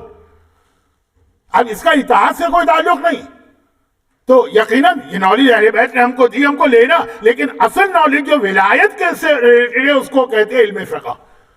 علم فقہ کے اندر یہ بتایا جاتا ہے کہ امام کے آرڈرز کیا ہیں۔ علم ہسٹری میں امام کے آرڈرز نہیں بتائے جاتے، انبیاء کے واقعات میں امام کے آرڈرز نہیں بتائے جاتے ہیں، یا سورج چاند کے حالات میں امام کے آرڈرز نہیں ہیں۔ وہ بھی اچھی چیز ہے، امام کی نالج آپ کو لینے، لیکن اصل جو نالج ہے وہ ہے علم فقہ۔ علم فقہ کا مطلب کیا ہے؟ جس کو مختصر کر کے آپ کہیے اسلامک لا، آغا سیستانی کی کتاب، یا اردو میں توضیح المسائل، جس میں امام کے آرڈرز ہم کو دیے گئے۔ یہ ہے ولایت، اصلی ولایت یہ ہے۔ ولایت یعنی اطاعت، اطاعت کا مطلب ہے تمہیں پتہ چلے، اور اسی لیے امام معصوم۔ اچھا، اس کائنات میں ولایت کا سب سے بڑا اوپنلی دشمن کون؟ آپ کے ذہن میں شہزادی کے دشمن آئیں گے، لیکن ان سے زیادہ جو اوپنلی دشمن ہے وہ لشکر یزید ہے۔ لشکر یزید پورا کا پورا کھلا میدان میں تلوار لے کے اترا ہوا، یہ ولایت کے سب سے بڑے دشمن ہیں۔ یعنی آج جو برادران اہل سنت غدیر کے کو نہیں مانتے یا نہیں جانتے، یا شہزادی کے اوپر ہونے والے مظالم کو نہیں جانتے، یزید کو سب جانتے ہیں۔ یزید اتنا کھلا دشمن۔ یزیدیوں کی سب سے بڑی خرابی، یعنی دشمنان ولایت کی سب سے بڑی خرابی آقا نے میدان عاشور میں کیا بتائی؟ لقد ملیت بطونکم من الحرام، تمہارے پیٹ حرام غذا سے بھر گئے۔ جہاں حرام غذا آتی ہے وہاں پہ آدمی دشمن ولایت بنتا ہے۔ ایک اسٹیج، دوسرا اسٹیج، یہ حرام غذا پیٹ میں آتی کہاں سے؟ مولا کی حدیث جو چھٹے امام نے ریپیٹ کی، علم حلال و حرام حاصل کرو ورنہ تمہارے مال میں حرام مال آ جائے گا۔ ایک تو ہے کہ آدمی کو چاہیے حرام، بچے ہوں گے، یہاں کے بچے تو نہیں لیکن بچے ہوں گے، یہ ہمیں چاہیے حرام، فلاں برگر چاہیے، فلاں پیزا چاہیے۔ ایک ہے کہ نہیں ہمیں نہیں چاہیے، لیکن اگر حلال و حرام کا علم نہیں ہے تو امام فرماتے ہیں یہ مولا کی حدیث ہے اور بہت ہی مستند حدیث ہے، اور چھٹے امام کی حدیث ہے کہ حلال و حرام حاصل کرو ورنہ تمہارے مال میں حرام آ جائے گا اور وہ تمہارے پیٹ میں چلا جائے گا۔ تو دشمنان ولایت کی سب سے بڑی جو خرابی تھی وہ حرام کھاتے تھے، اور یہ حرام کی خرابی آتی ہے جہاں حلال و حرام کا علم نہ ہو۔ یہ حرام، مال حرام، غذائے حرام، پیٹ میں حرام لقمہ کہاں جاتا ہے؟ جہاں حلال و حرام کی نالج نہ ہو۔ یہ وہی ولایت یعنی اطاعت۔ اطاعت کے معنی پتہ تو چلے کہ اس ملک کا قانون کیا۔ آپ میں سے اکثر نے آسٹریلین سٹیزنشپ لیتے وقت کوئی اوتھ اٹھایا ہوگا تو کہا ہوگا کہ ہم یہاں کے قانون کی پابندی کریں گے۔ معلوم ہونا چاہیے۔ اچھا، یہ بھی یاد رکھیے کہ دنیا بھر میں جتنے بھی قوانین ہیں سب میں یہ ہے کہ اگر آپ کو قانون نہیں پتا تو یہ کوئی ایکسکیوز نہیں ہے۔ اگرچہ اسلام نے کئی جگہ ایکسکیوز دیا لیکن کئی جگہ نہیں دیا، کہا اگر تم معلوم کر سکتے اور نہیں معلوم کرے تو نو ایکسکیوز، ہاں معلوم ہی نہیں کر سکتے تو میں بھی ایکسکیوز۔ خیر، یہ بہت لمبی بات چھیڑ رہا ہوں، یہ محرم کے عشرے کی کچھ مجلس میں جو مجھے کہنا ہے وہ میں یہاں کہہ گیا۔ تو اب کہا کہ حلال و حرام کا علم نہیں لوگے تمہارا مال حرام بن جائے گا، اور حرام کا مطلب ہے کہ تم دشمن ولایت بن جاؤ گے۔ اب میں ایک اس کی موٹی سی مثال دے دوں، پھر مباحلے پر آتا ہوں۔ یہ میری آخری تقریر ہے، خاصے طویل عرصے تک پھر میری غیر حاضری رہے گی، اور اگر اس دوران العصر کے نئے ریزیڈنس عالم کا ویزا لگ گیا، آج کل ویزوں میں تھوڑا ٹائم لگ رہا ہے، تو شاید یہ میری آخری ہی تقریر ہو۔ لیکن ایک چھوٹی سی مثال، ہماری فقہ میں دو مسئلے بہت مشکل مانے جاتے ہیں اجتہاد کے لیول پہ، پبلک کے لیول پہ نہیں، اجتہاد کے لیول پہ۔ پبلک کے لیول پہ مشکل مسئلہ کیا ہے جس پر عمل کرنا مشکل ہو جائے؟ مثلا آسٹریلیا میں مارگیج لیے بغیر زندگی گزارنا، وہ مارگیج میں انٹرسٹ آ جائے گا، اور انٹرسٹ تو اسلام میں حرام ہے، وہ ساری ڈیٹیل ہے نا، لیکن اگر اسٹارٹ ہم یہاں سے کریں کہ ضرورت ہے نہیں ہم اس پرابلم میں جانے کے بغیر مارگیج کی زندگی گزاریں گے۔ میں پاکستان میں لوگ گزارتے ہی تھے ایک زمانے میں، مکان لوگ بناتے تھے اپنے زندگی بھر جمع جتھا کر کے، گاڑی خریدتے ہی تھے کیش کے اوپر۔ اب تو وہاں بھی ذرا مشکل ہے، لیکن یہاں تو تقریباً لوگ کہتے ہیں ناممکن۔ یہ پبلک کے لیول کی مشکلات وہ نہیں. بات ہو رہی ہے اجتہاد کی. اجتہاد کا مطلب ہے مختلف حدیثیں ایسی ہمارے پاس آ گئی کہ اس سے ایک نتیجہ اور فتویٰ نکالنا مشکل ہو رہا ہو. تو دو مسئلے ہمارے یہاں بہت مشکل ہیں,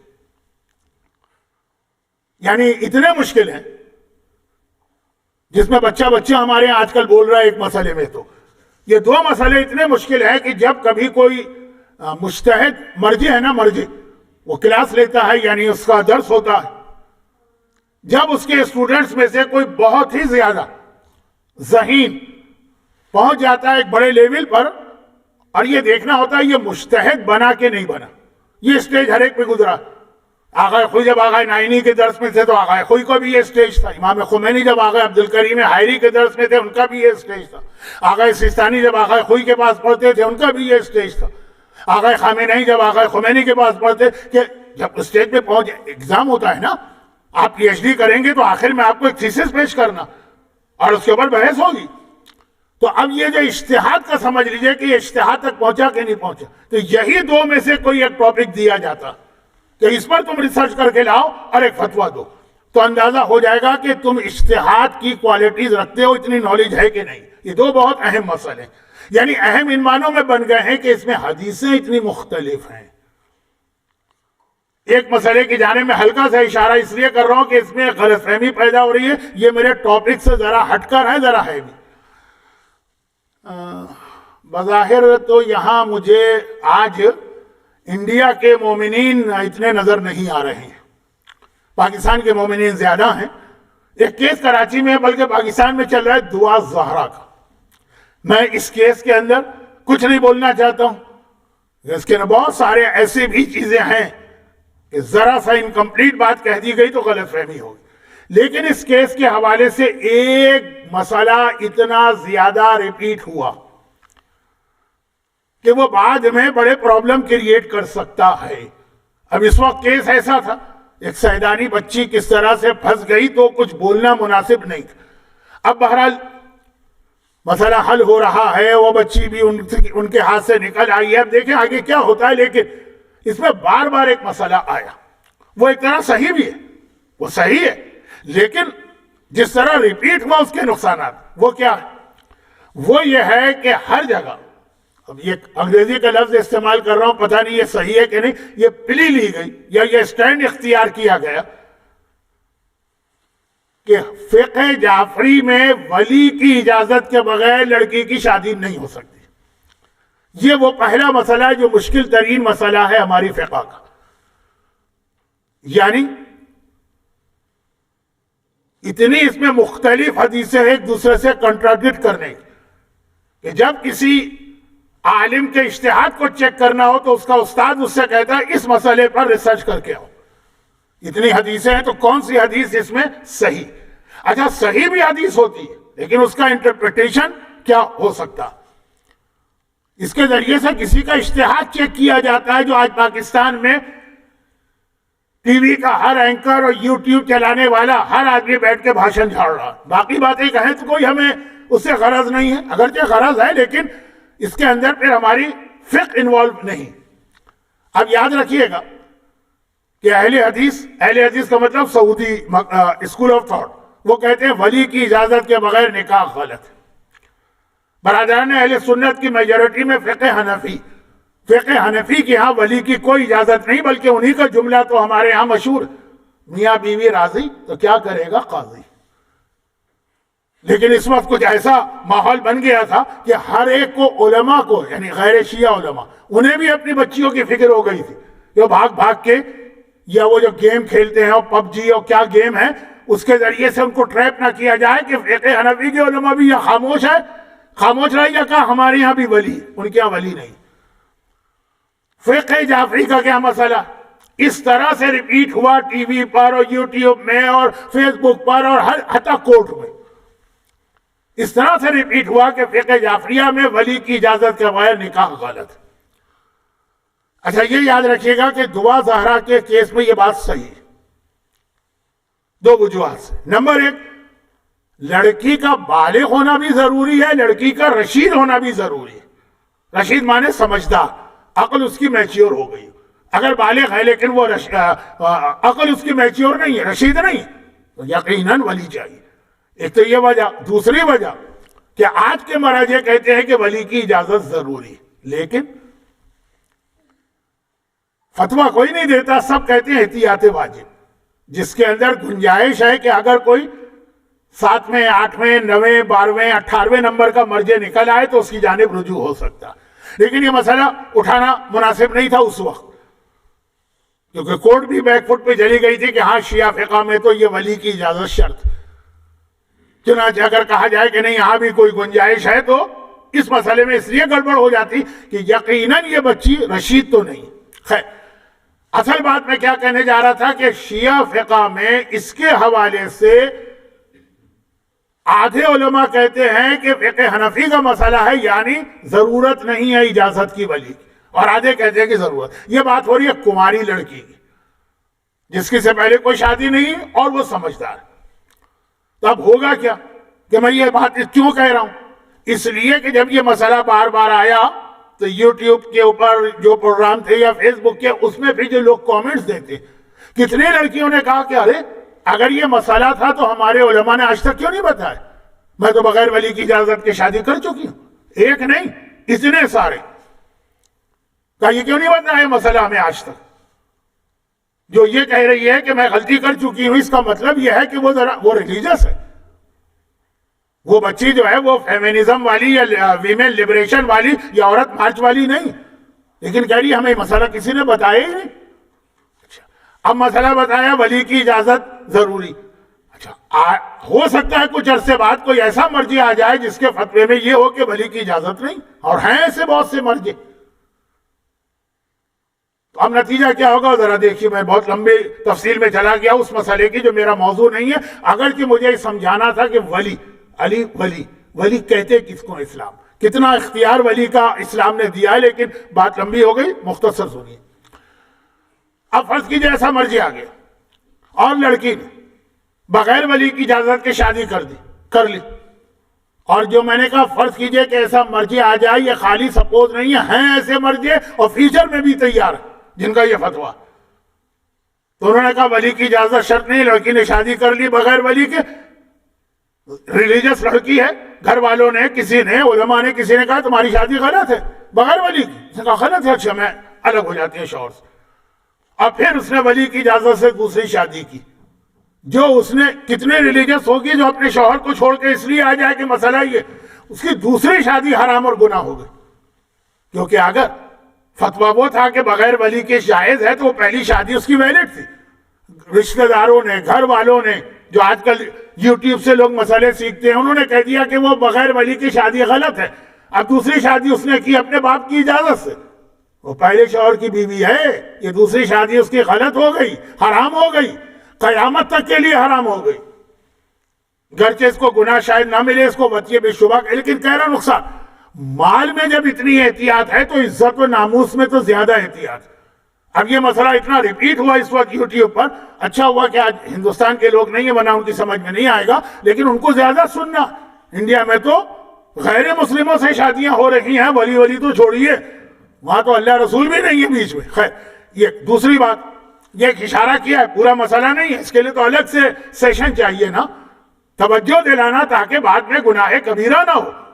یہ گناہ کبیرہ ہو جاتا ہے کہ ایک شوہردار عورت کو آپ دوسرے کے گھر بھیج دیں پہلے سے سیپریشن، شرعی سیپریشن کے بغیر. دوسرا مسئلہ، یہ مسئلہ بھی فقہ کا وہ مسئلہ ہے جو بہت مشکل ہے، اور وہ میرے ٹاپک سے ان معنوں میں ریلیٹڈ ہے کہ ولایت مانے اطاعت، اطاعت کے معنی حلال و حرام. حلال و حرام نہ ہو تو پیٹ میں تمہارے حرام رزق جائے گا جو تمہیں دشمن ولایت بنا دے گا. بس یہ چند جملے، اس کے بعد مباہلے کے حوالے سے 2-3 باتیں اور آج کی گفتگو ختم. دوسرا مشکل مسئلہ جو ہے نا، پہلا مسئلہ تو ہے ولی، وہ بہت مشکل ہوتا سمجھانا اگر یہ دعا زہرا کا کیس نہ ہوتا. میں اس کیس میں کوئی بات نہیں کر رہا ہوں کیونکہ اس مسئلے کا اطلاق اس بچی پہ نہیں ہے. وہ بالغ اگر ہو بھی تب بھی رشید نہیں. رشید نہ ہو تو سارے مراجع کا اتفاق ہے کہ ولی کی اجازت شرط. لیکن دوسرا مسئلہ، اس کا نام ہے منجزات مریض. سنا ہے کبھی آپ نے؟ مسئلہ ہے بہت ہے، منجزات مریض. یہ مسئلہ یہ ہے کہ ہر آدمی کو اپنے سارے مال اور ایسٹس اور جائیداد پہ کنٹرول ہوتا ہے، اختیار ہوتا ہے، جس کو چاہے دے، جس کو چاہے جہاں چاہے خرچ کرے، جس طرح چاہے یوز کرے۔ ہاں اگر وہ کہہ دے کہ میرے مرنے کے بعد یہ کرو تو پھر 1/3 تک کر سکتا ہے، اس سے زیادہ نہیں، بہت مشہور۔ زندگی میں مرضی، مگر ایک مسئلہ آتا ہے بہت مشکل ہے کیونکہ اس میں حدیثیں اتنی مختلف ہیں، منجزات مریض۔ یہ کیا مسئلہ؟ یہ مسئلہ ہے کہ اگر کوئی آدمی ایسی بیماری میں جس بیماری میں وہ آگے چل کے مر گیا، صحت نہیں ہو سکی اسے، چاہے وہ بیماری 1 ہفتے کی تھی، چاہے وہ بیماری 5 سال کی، آگے چل کے مر گیا اسی بیماری میں، جس کو فقہ میں کہتے ہیں مرض موت۔ اس میں جو جتنا بھی اپنے مال وغیرہ کو خرچ کرے گا، وہ اس کا خرچ کرنا اس کو اجازت نہیں ہے، چونکہ ہمارے زیادہ تر آج کل کے مراجع اس مسئلے کو نہیں مانتے، کہتے ہیں جو آدمی صحت میں اپنا مال خرچ کر سکتا ہے وہ بیماری میں بھی۔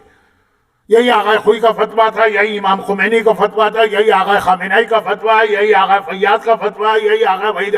لیکن مسئلہ آغا سیستانی کا یہ بہت ہی امپورٹنٹ فتویٰ، کہتے ہیں منجزات مریض ثابت نہیں۔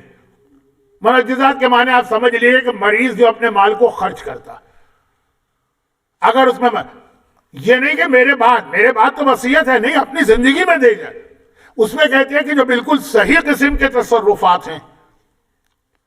ابھی میں مثال دوں گا، بات ختم کروں گا کیونکہ اب مجھے لگ رہا ہے بہت لمبی بات ہو گئی ہے خشک مسئلے پہ، لیکن امپورٹنٹ۔ تو مثلاً اس نے اپنا مکان بیچا لیکن مارکیٹ ویلیو پہ بیچا، یہ ٹھیک ہے، لیکن کوئی بھی ایسا تصرف جس میں ادلا بدلا نہ ہو، لین دین نہ ہو، وہ غلط ہیں۔ مثلاً اس نے کسی کو گفٹ کر دیا زندگی میں، لیکن اس بیماری میں جس میں آگے چل کے مرے گا کوئی گفٹ کر دیا، یہ گفٹ اس کا غلط ہے، گفٹ نہیں چلے گا، واپس کرنا۔ اس نے کوئی چیز راہ خدا میں خرچ کر دی، راہ خدا میں نہیں چلے گا یہ خرچہ، واپس لاؤ۔ مسجد کو دی، امام باڑے کو دی، کسی غریب کو دی۔ چنانچہ اگلا تیسرا مسئلہ آتا ہے، صدقہ دیا آپ نے زندگی میں۔ اچھا، ہمارے ہاں تو بیمار آدمی ہی تو صدقہ دیتا ہے، صحت مند کہاں صدقہ دیتا ہے؟ کہا جاتا ہے نا، جب پہلے زمانے میں جب یہ لوگوں کی مالی حالت ٹھیک نہیں تھی اور چکن سب سے مہنگا ہوتا نا پاکستان میں، بہت سے لوگوں کو چکن کھانے کا موقع دو ہی ملتا تھا، یا وہ بیمار ہو تو لوگ چکن بنا کے دیتے تھے، یا مرغی بیمار ہو تب اس کو ذبح کر دیتے تھے۔ تو خیر یہ بات ہو رہی ہے کہ صدقہ تو بہت سے لوگ بیماری میں دیتے، ہاں کوئی اور ان کی طرف سے دے رہا الگ، خود دے رہا، غلط ہے یہ صدقہ، جائز ہی نہیں۔ بکرا لوگ ذبح کرتے ہیں، ہم بیمار ہیں بھائی ایک بکرا ہمارے نام پہ، ہمارے پیسوں سے، بات اپنے پیسوں کی، وہ جائز ہی نہیں ہے۔ اب مثال جو اگر سیستانی کے جملے پڑھ رہا ہوں، اگر وہ ہبہ کرے یعنی کسی کو گفٹ دے، چاہے بڑا گفٹ دے کہ بھائی میرا مکان میری بیٹی کو میں دے رہا ہوں، میرے بعد دو میری بیٹی کو، وہ تو سارے مراجع کے نزدیک غلط ہے، 1/3 میں چلے گا، لیکن زندگی میں دے رہا، میرا بزنس میں اپنے بیٹے کو دے رہا ہوں۔ ہاں صحت مندی کے عالم میں کرے کوئی بات نہیں، بیماری میں وہ بیماری جس کے بعد مر گیا تو ہبہ نہیں چلے گا، وقف کوئی چیز کر کے جائے نہیں چلے گی، صدقہ نہیں چلے گا۔ ابرا کہتے ہیں کہ آپ کے پیسے کسی پہ واقع، آپ نے کہا اچھا میں بیمار ہوں میں معاف کرتا ہوں، معافی نہیں چلے گی۔ یہ نہیں کہ میرے مرنے کے بعد معاف ہے، ابھی معاف ہے لیکن معافی نہیں چلے گی، وہ دینا پڑے گا اس آدمی کو واپس، اور وہ لین دین بھی نہیں چلے گا جو مارکیٹ ویلیو سے کم پر ہوا ہو۔ ویسے آپ کا مکان ہے $1 ملین کا ہے، آپ اس کو $500,000 میں بیچیں، آپ اس کو 1 لاکھ میں بیچیں، لیکن بیماری میں اگر 1 ملین کا مکان آپ نے 8 لاکھ کا بھی بیچا تو یہ ڈیلنگ غلط باطل ہے، یہ نہیں بیکا مکان اور گاڑی اور ہر چیز۔ یہ منجزات مریض ہے، جو آدمی اپنی بیماری میں جس میں مر گئے جو مالی تصرفات کرتا ہے جو مارکیٹ ویلیو کے حساب سے وہ تو ٹھیک، جو مارکیٹ ویلیو سے کم ہو وہ غلط ہیں، جو لے کر گیا اس پر واجب ہے اس کو لوٹانا، اور جس کے اندر لین دین ہی نہیں ہے، خالی دینا ہی دینا ہے، چاہے وہ راہ خدا میں دینا اس کو وہ واپس لاؤ۔ اچھا باقی مراجع میں نے پھر دوہرا دوں اور ختم کروں بات، باقی مراجع کہتے ہیں کہ نہیں، مریض کو بھی اگر اس کی عقل ختم نہیں ہوئی ہے تو اتنا ہی اختیار ہے جیسے صحت مند کو۔ صرف آغا سیستانی اور ان کی تقلید کی میں اس وقت اکثریت آ چکی، وہ فرماتے ہیں کہ مریض کے یہ سارے تصرفات غلط ہیں، باطل ہیں، جس کے پاس گئے اس کے بعد مال حرام پہنچا اسے واپس کرنا. جیسا میں نے کہا کہ صدقہ تو عام طور پہ لوگ دیتے ہی بیماری میں. اچھا اس بیماری میں صدقہ دیا، ٹھیک ہو گیا تو صدقہ بھی ٹھیک. صدقہ دیا اور مر گیا، چاہے 5 سال بیماری چلی، کچھ کینسر کے پیشنٹ ہے، کچھ ایڈس کے پیشنٹ ہے، کچھ ہیپیٹائٹس بی سی کے پیشنٹ ہے، 2 سال 3 سال، صدقہ 3 سال پہلے دیا ہے واپس لو. تو یہ جو مال حرام ہے جو ہمارے ہاں بہت ہو رہا. بکرے تو میں نے بہت ذبح ہوتے دیکھے ہیں مرض کے اندر، پھر اگر ٹھیک ہو گیا تو بکرا ٹھیک تھا، اور اگر یہ بعد میں یہ مر گیا ایسے تو اب بکرا تو واپس نہیں آئے گا نا، لیکن جو اس کے پیسے. معمولی مسئلہ نہیں. ہاں صرف ایک طریقہ ہے، وارث جب یہ واپس آئے گا، یہ آدمی مر گئے، واپس آ کے کس کو ملیں گے؟ وارثوں کو نا.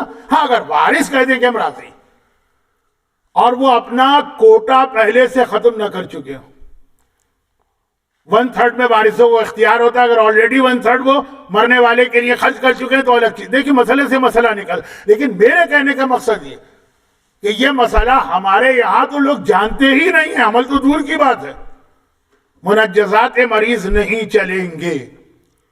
ویسٹرن کنٹریز میں قانون ہے، اور وہ یہ ہے کہ اگر کوئی آدمی سوسائڈ کر کے مرتا ہے اور اس نے کوئی ول کی ہے یا وصیت، تو وہ بیکار، نیل اینڈ وائڈ.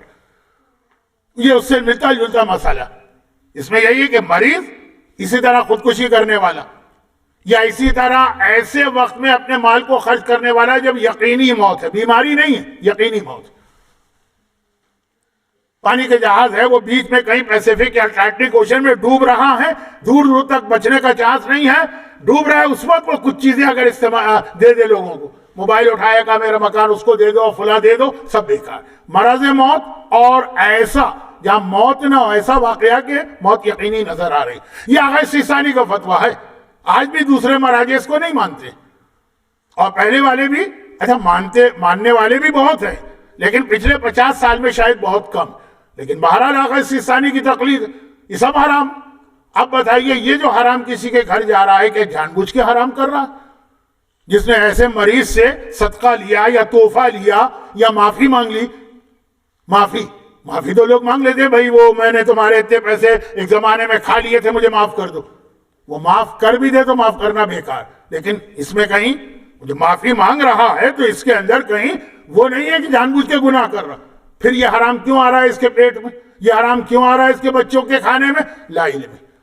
یہ ولایت والا ہے، ولایت کے اطاعت والے کو مانتا ہے، لیکن اطاعت کر نہیں پا رہا ہے کیونکہ مسئلہ نہیں جانتا. اس بہت اہم یہ موضوع بنتا ہے. اور پھر اگر اہل بیت کا ماننے والا اتنا لا علم اور جاہل ہو جائے، اہل بیت تو ایسے ہیں کہ دشمن اسلام بھی ان کے چہرے کو دیکھ کے اپنی شکست مان لیتا، اور جو وہ کہہ رہے ہیں اسے قبول کرنے کو تیار ہو جاتا. بات وہی ہے، ولایت یہ ہے اطاعت والی. چنانچہ مشہور واقعہ کہ جب پیغمبر نے مکہ فتح کر لیا، یہ آخری چند جملے ضروری تھے، آج کی اصل مناسبت تو یہی ہے نا. جب پیغمبر نے مکہ فتح کر لیا تو اب پیغمبر نے وہ ذمہ داری ادا کی جو ہم میں سے ہر ایک پر بھی ہے کہ خود دین پہ عمل نہ کرو، دوسروں کو بھی پریچ کرو یا اسلام کا میسج کنوے کرو. پیغمبر کے لیٹر جانے لگے، اور ہر لیٹر کا ایک طرح سے الگ جواب آیا. اس میں سے ایک لیٹر نجران گیا. اب پہلے لوگ نجران کو نہیں جانتے تھے. اب یہ جو حوثی اور یمن کا جہاد ہے تو اس سے نجران کا لفظ لوگوں کو پتا چلا. یہ اس وقت بارڈر ہے یمن اور سعودی عرب کا، اس وقت تو یہ یمن کا حصہ تھا. وہاں کرسچنز تھے، اور ایسے کرسچنز تھے جو پیور تھے، اچھے تھے. ڈسکشن ہوا اور کہا کہ یہ لیٹر کا اسٹائل وہ ہے جو انبیاء کے لیٹر کا اسٹائل ہوتا ہے. حضرت عیسیٰ بھی اس طرح تبلیغ کرتے تھے. پچھلی تقریر میں نے عرض کیا تھا کہ جناب صفیہ کے والد یہودی پیغمبر کو پہچان کر بھی کہا کہ مخالفت کریں گے، ایک وہ تھا اور ایک یہ تھے. یا بھی پیغمبر کو نہیں پہچانا کا لیٹر کا انداز وہ ہے جو انبیاء کا انداز ہوتا. ہم اس کے اوپر کوئی ریئیکشن شو نہیں کریں گے، پہلے چیک کریں گے. چنانچہ 60 آدمیوں کا ایک ڈیلیگیشن تیار کرایا جسے مدینے بھجوایا گیا. کل رات کو میں ایک جگہ ایک محفل میں تھا، وہاں پہ ایک عرب عالم، کئی عرب عالم تھے، ایک عرب عالم میرے ساتھ ہی بیٹھے تھے، بڑا ہاٹ سا ڈسکشن شروع ہو گیا۔ ان کا یہ کہنا تھا کہ یہ واقعہ مباہلے کا 24 ذی الحج 10 ہجرہ کو پیش آیا۔ 10 ہجرہ وہ ہے جس کے 2 مہینے کے بعد پیغمبر کی وفات ہو گئی، اور غدیر کا واقعہ 18 ذی الحج کو۔ میں نے کہا نہیں، میرے حساب سے 9 ذی الحج کو پیش آیا۔ اس بحث میں آپ کو اب ڈالنے کا کیا فائدہ؟ پہلے ہی آپ کا دماغ چکرا رہا ہوگا منجزات مریض اور دعا زہرا اور رشیدہ اور غیر رشیدہ۔ تو بہت ہی مختصر ایک بات، میں نے کہا 18 ذی الحج کو اگر پیغمبر نے غدیر کا اعلان کیا تو 24 ذی الحج within 6 days مدینے پہنچ کر عیسائیوں سے ساری بات ہو کے مباہلہ بھی ہو گیا۔ کوئی لمنگانی یا فیرری میں بیٹھ کے نعوذ باللہ کیا یہ قافلہ مدینے آ رہا تھا؟ جبکہ غدیر کے حوالے سے سبھی مانتے ہیں کہ پیغمبر 3 دن وہاں اسٹے کرتے ہیں، 20 ذی الحج تک، 21 کو وہاں سے چلے، 24 تک مدینے بھی پہنچے، عیسائی ڈیلیگیشن بھی آ گیا، ان سے باتیں بھی ہو گئی۔ انہوں نے کہا صرف 1 دن کی بات ہوئی، چلے 1 دن سے۔ آج سے 60 سال پہلے بھی غدیر کے میدان سے مدینے جانے میں 6 دن لگتے تھے، صرف 60 سال پہلے۔ پڑھ لیجیے لوگوں کے سفر نام، 1400 سال پہلے۔ وہ بحث کر رہے ہیں کہ نہیں بھائی یہ بس یہی ہے، میں نے بڑی ریسرچ کی ہے۔ یہ میں اس لیے عرض کر رہا ہوں کہ بعض اوقات ہمارے یہاں کے لوگ انڈین اور پاکستانی علماء اور ان کی ریسرچ کو بہت ہی ڈیگریڈ کرتے ہیں۔ خاصی بحث میں وہ نہیں مانے، لیکن خیر آپ کے لیے بتا رہا ہوں 24 ذی الحج 9 ہجرہ۔ 9 ہجرہ کون سا سال ہے؟ جس سال پیغمبر نے حج نہیں کیا، مولا کو بھیجا کہ جا کے مشرکین کے اوپر پابندی لگاؤ، مکے میں انٹر نہیں ہو سکتے۔ 1-2 دن پہلے کوئی داخل ہو گیا تھا نا مکے میں، بی بی سی رپورٹ دے رہا۔ خیر 9 ذی الحج سب طرف گئے، نجران کے عیسائی بھی آئے، انہوں نے کہا نہیں پہلے ہم چیک کریں گے۔ یہ ہوتا ہے صحیح طریقہ دین کو، حق کو پہچاننے کا۔ دین ہے حق و باطل، پہلے چیک کریں۔ واٹس ایپ کے اوپر بھروسہ نہ کریں، یوٹیوب پہ بھروسہ نہ کریں، فیس بک پہ بھروسہ نہ کریں، انسٹاگرام پہ بھروسہ نہ کریں۔ اسی چیز پہ بھروسہ کریں جہاں بزرگ کی طرح کہہ سکیں کہ اگر میں غلط دیکھ رہا ہوں تو میری آنکھیں اندھی ہو جائیں، میرے کان بہرے ہو جائیں۔ تو انہوں نے کہا چیک کریں گے۔ آئے وہ لوگ، جس وقت آئے تو ظہر کی نماز کا وقت تھا، پیغمبر ظہر کی نماز پڑھا رہے تھے۔ آج کی تقریر کا پہلا حصہ تھا کہ جب مولا نے ساحل کو انگوٹھی تھی، وہ ظہر کی نماز کے بعد۔ یہ ظہر کی نماز، پیغمبر کی نماز ختم ہوئی، یہ مسجد میں انٹر ہو گئے۔ اس وقت تک مسجدوں میں نان مسلم کی انٹری حرام نہیں تھی۔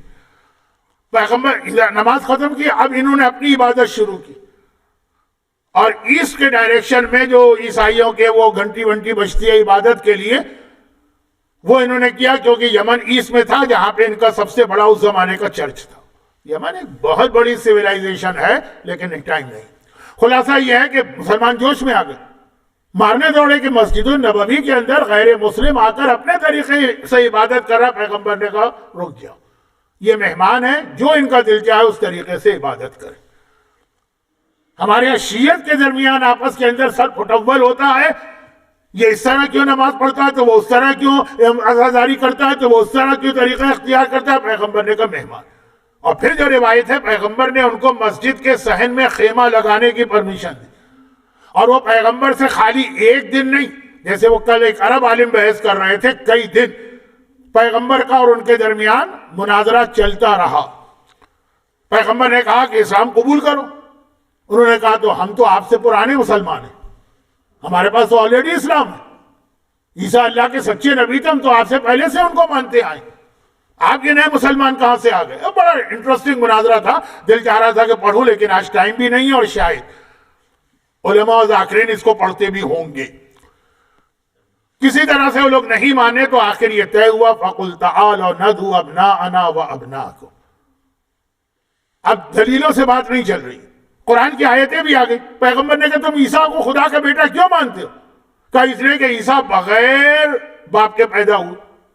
فوراً قرآن آیا، پیغمبر نہیں، اِنَّ مَثَلَ عِیسَىٰ عِندَ اللَّهِ كَمَثَلِ آدم، عیسیٰ کی مثال تو آدم جیسی۔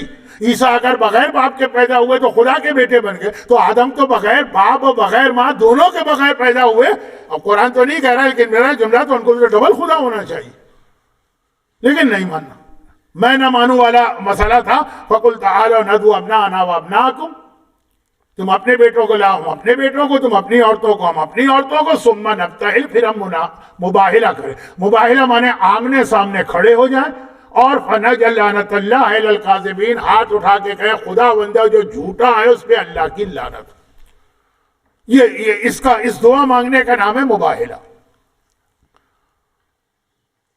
ابناءنا نساءنا انفسنا، اور یہ آیت اتنی سٹرونگ آیت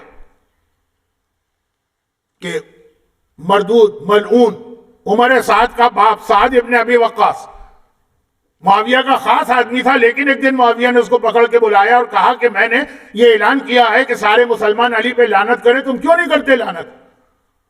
کہ علی کی ایک ایسی خصوصیت میرے علم میں ہے کہ اگر کوئی مجھے 100 اونٹ مجھ سے مانگے اور یہ خصوصیت مجھے دے دے تو میں تیار۔ اور وہ خصوصیت یہ ہے کہ آیا مباہلہ میں وہ نفس رسول بن کے گئے تھے، میں ان پہ کیسے لعنت کروں؟ جو نفس رسول ہے اس پہ لعنت تو رسول پہ لعنت ہوگی۔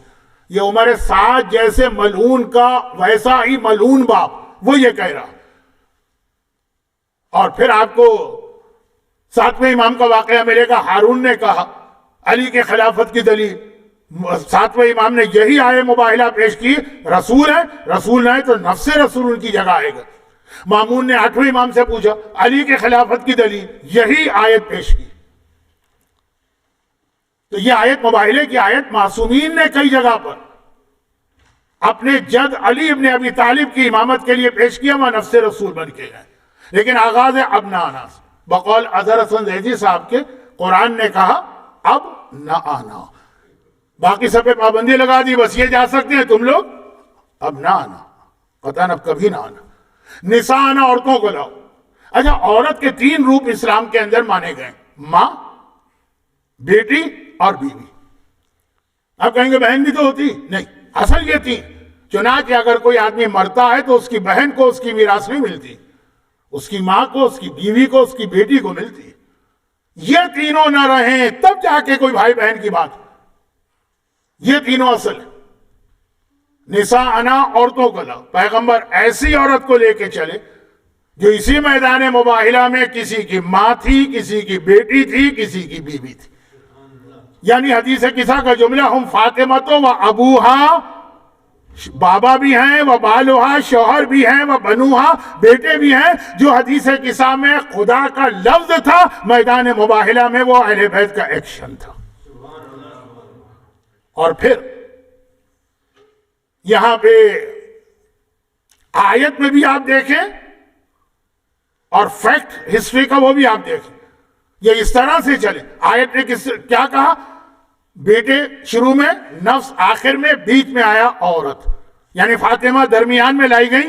یہ ایک طرح سے حجاب فاطمہ کی تیاری ہو رہی ہے، دونوں طرف سے پہرا بٹھا دیا گیا، ادھر بھی محرم ہے، ادھر بھی محرم ہے، بیچ کے اندر فاطمہ ہے۔ یہ لفظ کی حد تک فاطمہ کا حجاب ہے، وہ عمل کی حد تک۔ مرحوم کبن صاحب قبلہ ایک جملہ کہتے تھے اور میں بھی اس کو ریپیٹ کرتا ہوں، وہ یہ کہ اب جو میدان مباہلہ میں چلیں تو آگے رسول خدا، گود میں حسین ہیں، حسن نے نانا کی انگلی تھامی ہے، پیچھے فاطمہ ہیں، ان کے پیچھے علی۔ یعنی اس طرح سے حجاب فاطمہ کو مینٹین کرتے ہوئے فاطمہ سے دین کی خدمت لی جا رہی ہے کہ فاطمہ کا پورا حجاب باقی ہے، اس طرح سے باقی ہے کہ زمین پر پہلے پیغمبر کے پیر کا نشان بنتا ہے، فوٹ پرنٹ، اس پر فاطمہ کا پیر آتا ہے، اس پر علی کا پیر آتا ہے۔ یعنی فاطمہ تو فاطمہ کے پیر کا نشان بھی آسمان کی مخلوقات سے چھپایا جاتا ہے، علی کے پیر کے ذریعے سے تحت الثری و زمین کی مخلوقات سے چھپایا جاتا ہے رسول کے پیر کے ذریعے سے۔ اور فاطمہ کی بیٹیاں کم از کم جو سیدانیاں ہیں ان کی کیا کیفیت ہے؟ جشن کے موقع پہ زیادہ کہنا اچھا نہیں، لیکن ایک آخری بات کہہ کے بات ختم کر رہا ہوں، یہ آخری میرے جملے، وہ یہ کہ یہاں پہ وہ تو آپ کو معلوم ہے بہت مشہور حدیث قصہ، پیغمبر نے اہل بیت کو ایک چادر کے نیچے جمع کر کے ایک نورانی میٹنگ کی۔ وَعِزَّتِي وَجَلَالِي إِنِّمَا خَلَقْتُ سَمَاءً مَبْنِيًّا وَلَا أَرْضًا مَدْحِيًّا وَلَا قَمَرًا مُنِيرًا وَلَا شَمْسًا مُضِيًّا وَلَا فَلَكًا۔ یہ تو نورانی میٹنگ ہو رہی۔ اور ایک میٹنگ عیسائیوں میں تھی، وہ مشہور جملہ ہے بہت مختصر، جو ان کے سب سے بڑے مقدس ترین راہب تھے، ان کا ایک جملہ تھا کہ کل اگر پیغمبر اصحاب کو لے کے آئیں تو تم بھی نکل کے مباہلہ کرنا، اور اگر اپنے جگر کے ٹکڑوں کو لے کے آئیں تو قطعاً مباہلہ نہ کرنا۔ جسے اپنی سچائی پہ شک ہوتا ہے وہ ساتھیوں کو خطرے میں ڈال دیتا، لیکن کبھی اپنے جگر کے ٹکڑوں کو خطرے میں نہیں ڈالتا۔ یہ ادھر کی میٹنگ تھی، اور ایک جملے کی میٹنگ نہیں تھی، پوری رات کی میٹنگ تھی۔ اگلی صبح کو وہ لوگ پہاڑ کے پیچھے سے دیکھ رہے ہیں کہ یہ مدینے سے یہ لوگ کس طرح آتے ہیں۔ آج بھی مدینے میں وہ مسجد موجود ہے جہاں پہ مباہلہ ہوا تھا۔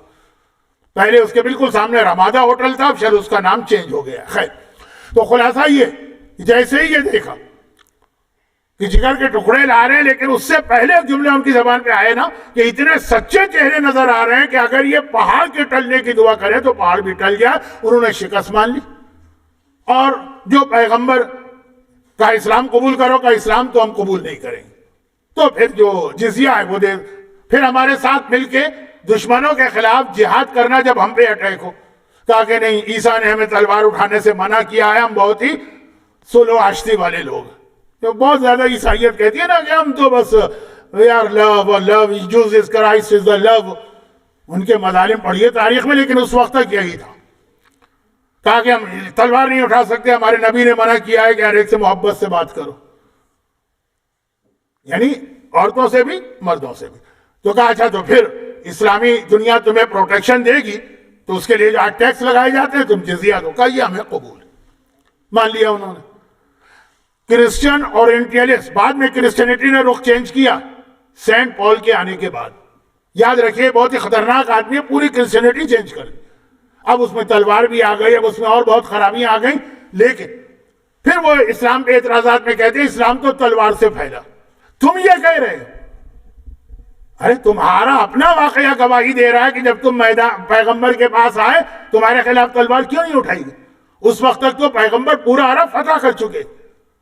یہ خود دلیل اس بات کی ہے، جو پیغمبر پہ تلوار سے حملہ کر رہے تھے ان کا اسلام کا ڈیفنس کرنے کے لیے تلوار اٹھائی گئی، ڈیفنسو تلوار نہیں اٹھائی گئی، ورنہ پہلے تو تم ہی تھے۔ تم تو تلوار اٹھانے والے ہی نہیں ہو۔ تم پہ اگر اٹیک ہوتا کہ ایک دن میں خاتمہ ہو جاتا یمن کے سارے عیسائیوں۔ جو محبت کے ساتھ آیا اس کو محبت کا جواب دیا گیا، اور جو تلوار اٹھا کے آیا تو پھر تلوار سے اپنا دفاع کیا گیا۔ خود یہ واقعات گواہی دے رہا ہے اس بات کی۔ البتہ اس کے اندر یہ آخری بات جو کہہ رہا ہوں، دو چھوٹے سے جملے عرض کر کے ختم کروں۔ میری کچھ تقاریر کے بعد میلبرن میں میرے خلاف جو ایک ایٹماسفیئر بنا، اور تو کچھ ان کی سمجھ میں نہیں آیا کیا کہیں۔ بہت آسان ہوتا ہے الزام لگا دینا کہ فلاں خمس کھا جاتا۔ میں نے آج تک کسی مرجع سے وکالت لی نہیں، کہ میں چکر میں پڑتا ہی نہیں۔ اور بھی کئی تو کہا کہ بڑے بد اخلاق ہیں۔ اچھا، ایک اخلاق کی دو قسم، ایک ہوتا ہے آپس کی ڈیلنگ اور ایک ہوتا ہے دین کے مسئلے پہ۔ کوئی داڑھی منڈواتے تو بڑی سختی سے بات کرتے ہیں، کوئی بے حجاب عورت نظر آئے تو بڑی سختی سے بات کرتے ہیں، اور اگر کہیں مکس گیدرنگ ہو تو اٹھ کے چلے جاتے ہیں۔ اس قسم کی باتیں۔ اب نجران کے واقعے میں آخری بچے بھی کیک کا انتظار کر رہے ہوں گے، وہ خوشی تھی ان کو منانا۔ تو جب یہ لوگ آئے تھے نا پہلے دن 60 آدمی، تو ان کو یہ شو کرنا تھا مسلمانوں پر کہ ہم بھی کچھ ہیں، وی آر سم تھنگ، ہمیں بہت کمزور نہ سمجھو۔ تو اب ہیں کا کیا مطلب ہے؟ یہ تو دیکھ چکے تھے تلوار لانا بیکار، خیبر تو اتنا طاقتور قلعہ تھا وہ ختم ہو گیا، مکے والے اتنے طاقتور ختم ہو، یہ اپنی دولت کا مظاہرہ کیا۔ ہم جیسے لوگوں کو، غریب مسکین لوگوں کو ایسے بہت پیسے والے ملتے ہیں۔ چنانچہ پیغمبر کے پاس آئے تو ریشمی کپڑے پہن کے آئے، خاص جو ان کے آگے آگے لیڈر تھے وہ سونے کی انگوٹھیاں۔ یہ تاریخ کا واقعہ ہے کہ نہیں، 9 ہجری کا مباہلے کا۔ مدینے کی مسجد میں آ کے پیغمبر سے نے کہا کہ عبادت کرنے دو، خیمے لگا دو ان کے لیے، کہاں اسٹے کریں گے، ہوٹل تو تھے نہیں۔ اس کے بعد یہ پیغمبر کی خدمت میں آئے، پیغمبر نے ان کو دیکھ کر بڑی کراہیت کے ساتھ منہ پھیر لیا۔ مہمان آئے، ڈیلیگیشن آئے، اور یہ آج بھی ایک مسئلہ ہے کہ پیغمبر جیسا صاحب خلق عظیم، ہمارے اخلاق کا مطلب یہ ہے کہ کوئی گناہ کرے، گناہ کبیرہ کرے، شراب پیے، زنا کرے، جوا کھیلے، مولانا کو اپنے گھر میں مہمان بلا لے تو مولانا کہا اس سے زیادہ نیک آدمی کون ہوگا، دیکھو کتنی عزت کرتا ہے ہماری۔ اور ہم جیسے لوگ کہ بد اخلاق عام آدمی نہیں، ممبروں سے کہا جائے گا لیکن بات یہ پیغمبر نے منہ پھیر لیا، وہ ادھر لیفٹ سائڈ پر آئے، پیغمبر نے منہ پھیر لیا، رائٹ لیفٹ سامنے، پریشان ہو کے وہ باہر نکلے مسجد سے، یہ کیا ہو رہا؟ مولا سامنے سے، میں واقعہ بہت ہی شارٹ کر رہا ہوں، کہا تو جس لباس میں تم جا رہے ہو اس میں کبھی پیغمبر نہ تمہیں دیکھ سکتے نہ تمہارے سلام کا جواب دے سکتے۔ ہماری حدیث کی کتابوں میں ایک ہیڈنگ ہے، اگر کوئی آدمی گناہ کر رہا ہو تو اس کو سلام مت کرو، ہاں جواب دینا تو اب واجب ہو گیا ہے بعد میں، سلام کا مطلب ہے تم پہ سلامتی ہو۔ وہ شراب پی رہا، ہم نے کہا السلام علیکم، تم پہ سلامتی ہو، شراب پی رہا اور آپ کہہ رہے تم پہ سلامتی ہو۔ کوئی آدمی جوا کھیل رہا ہے، آپ کہیں تم پہ سلامتی۔ کوئی آدمی ڈسکو ڈانس کلب میں بیٹھا، آپ کہیں تم پہ سلامتی۔ آپ کی نیت نہیں ہے، لیکن عمل ایسا ہے جس سے ایک فالس امپریشن دیکھنے والوں کو بھی جا سکتا ہے اور اس کو بھی جا سکتا ہے۔ چنانچہ مولا نے کہا اس لباس میں جو پیغمبر کبھی تمہارے سلام کا جواب نہیں دیں گے۔ کہا پھر کیا کرے گا؟ ریشمی لباس اتارو، سونے کے زیورات اتارو، جس طرح باقی لوگ آتے ہیں اس طرح ہو۔ اب وہ اپنے آپ کو چینج کر کے آئے تو پیغمبر نے اتنے اخلاق سے اور مسکرا کے بات کی کہ ان کو یقین نہیں آ رہا ہے کہ ہمارے اپنے پیشوا ہم سے اس طرح بات نہیں کرتے۔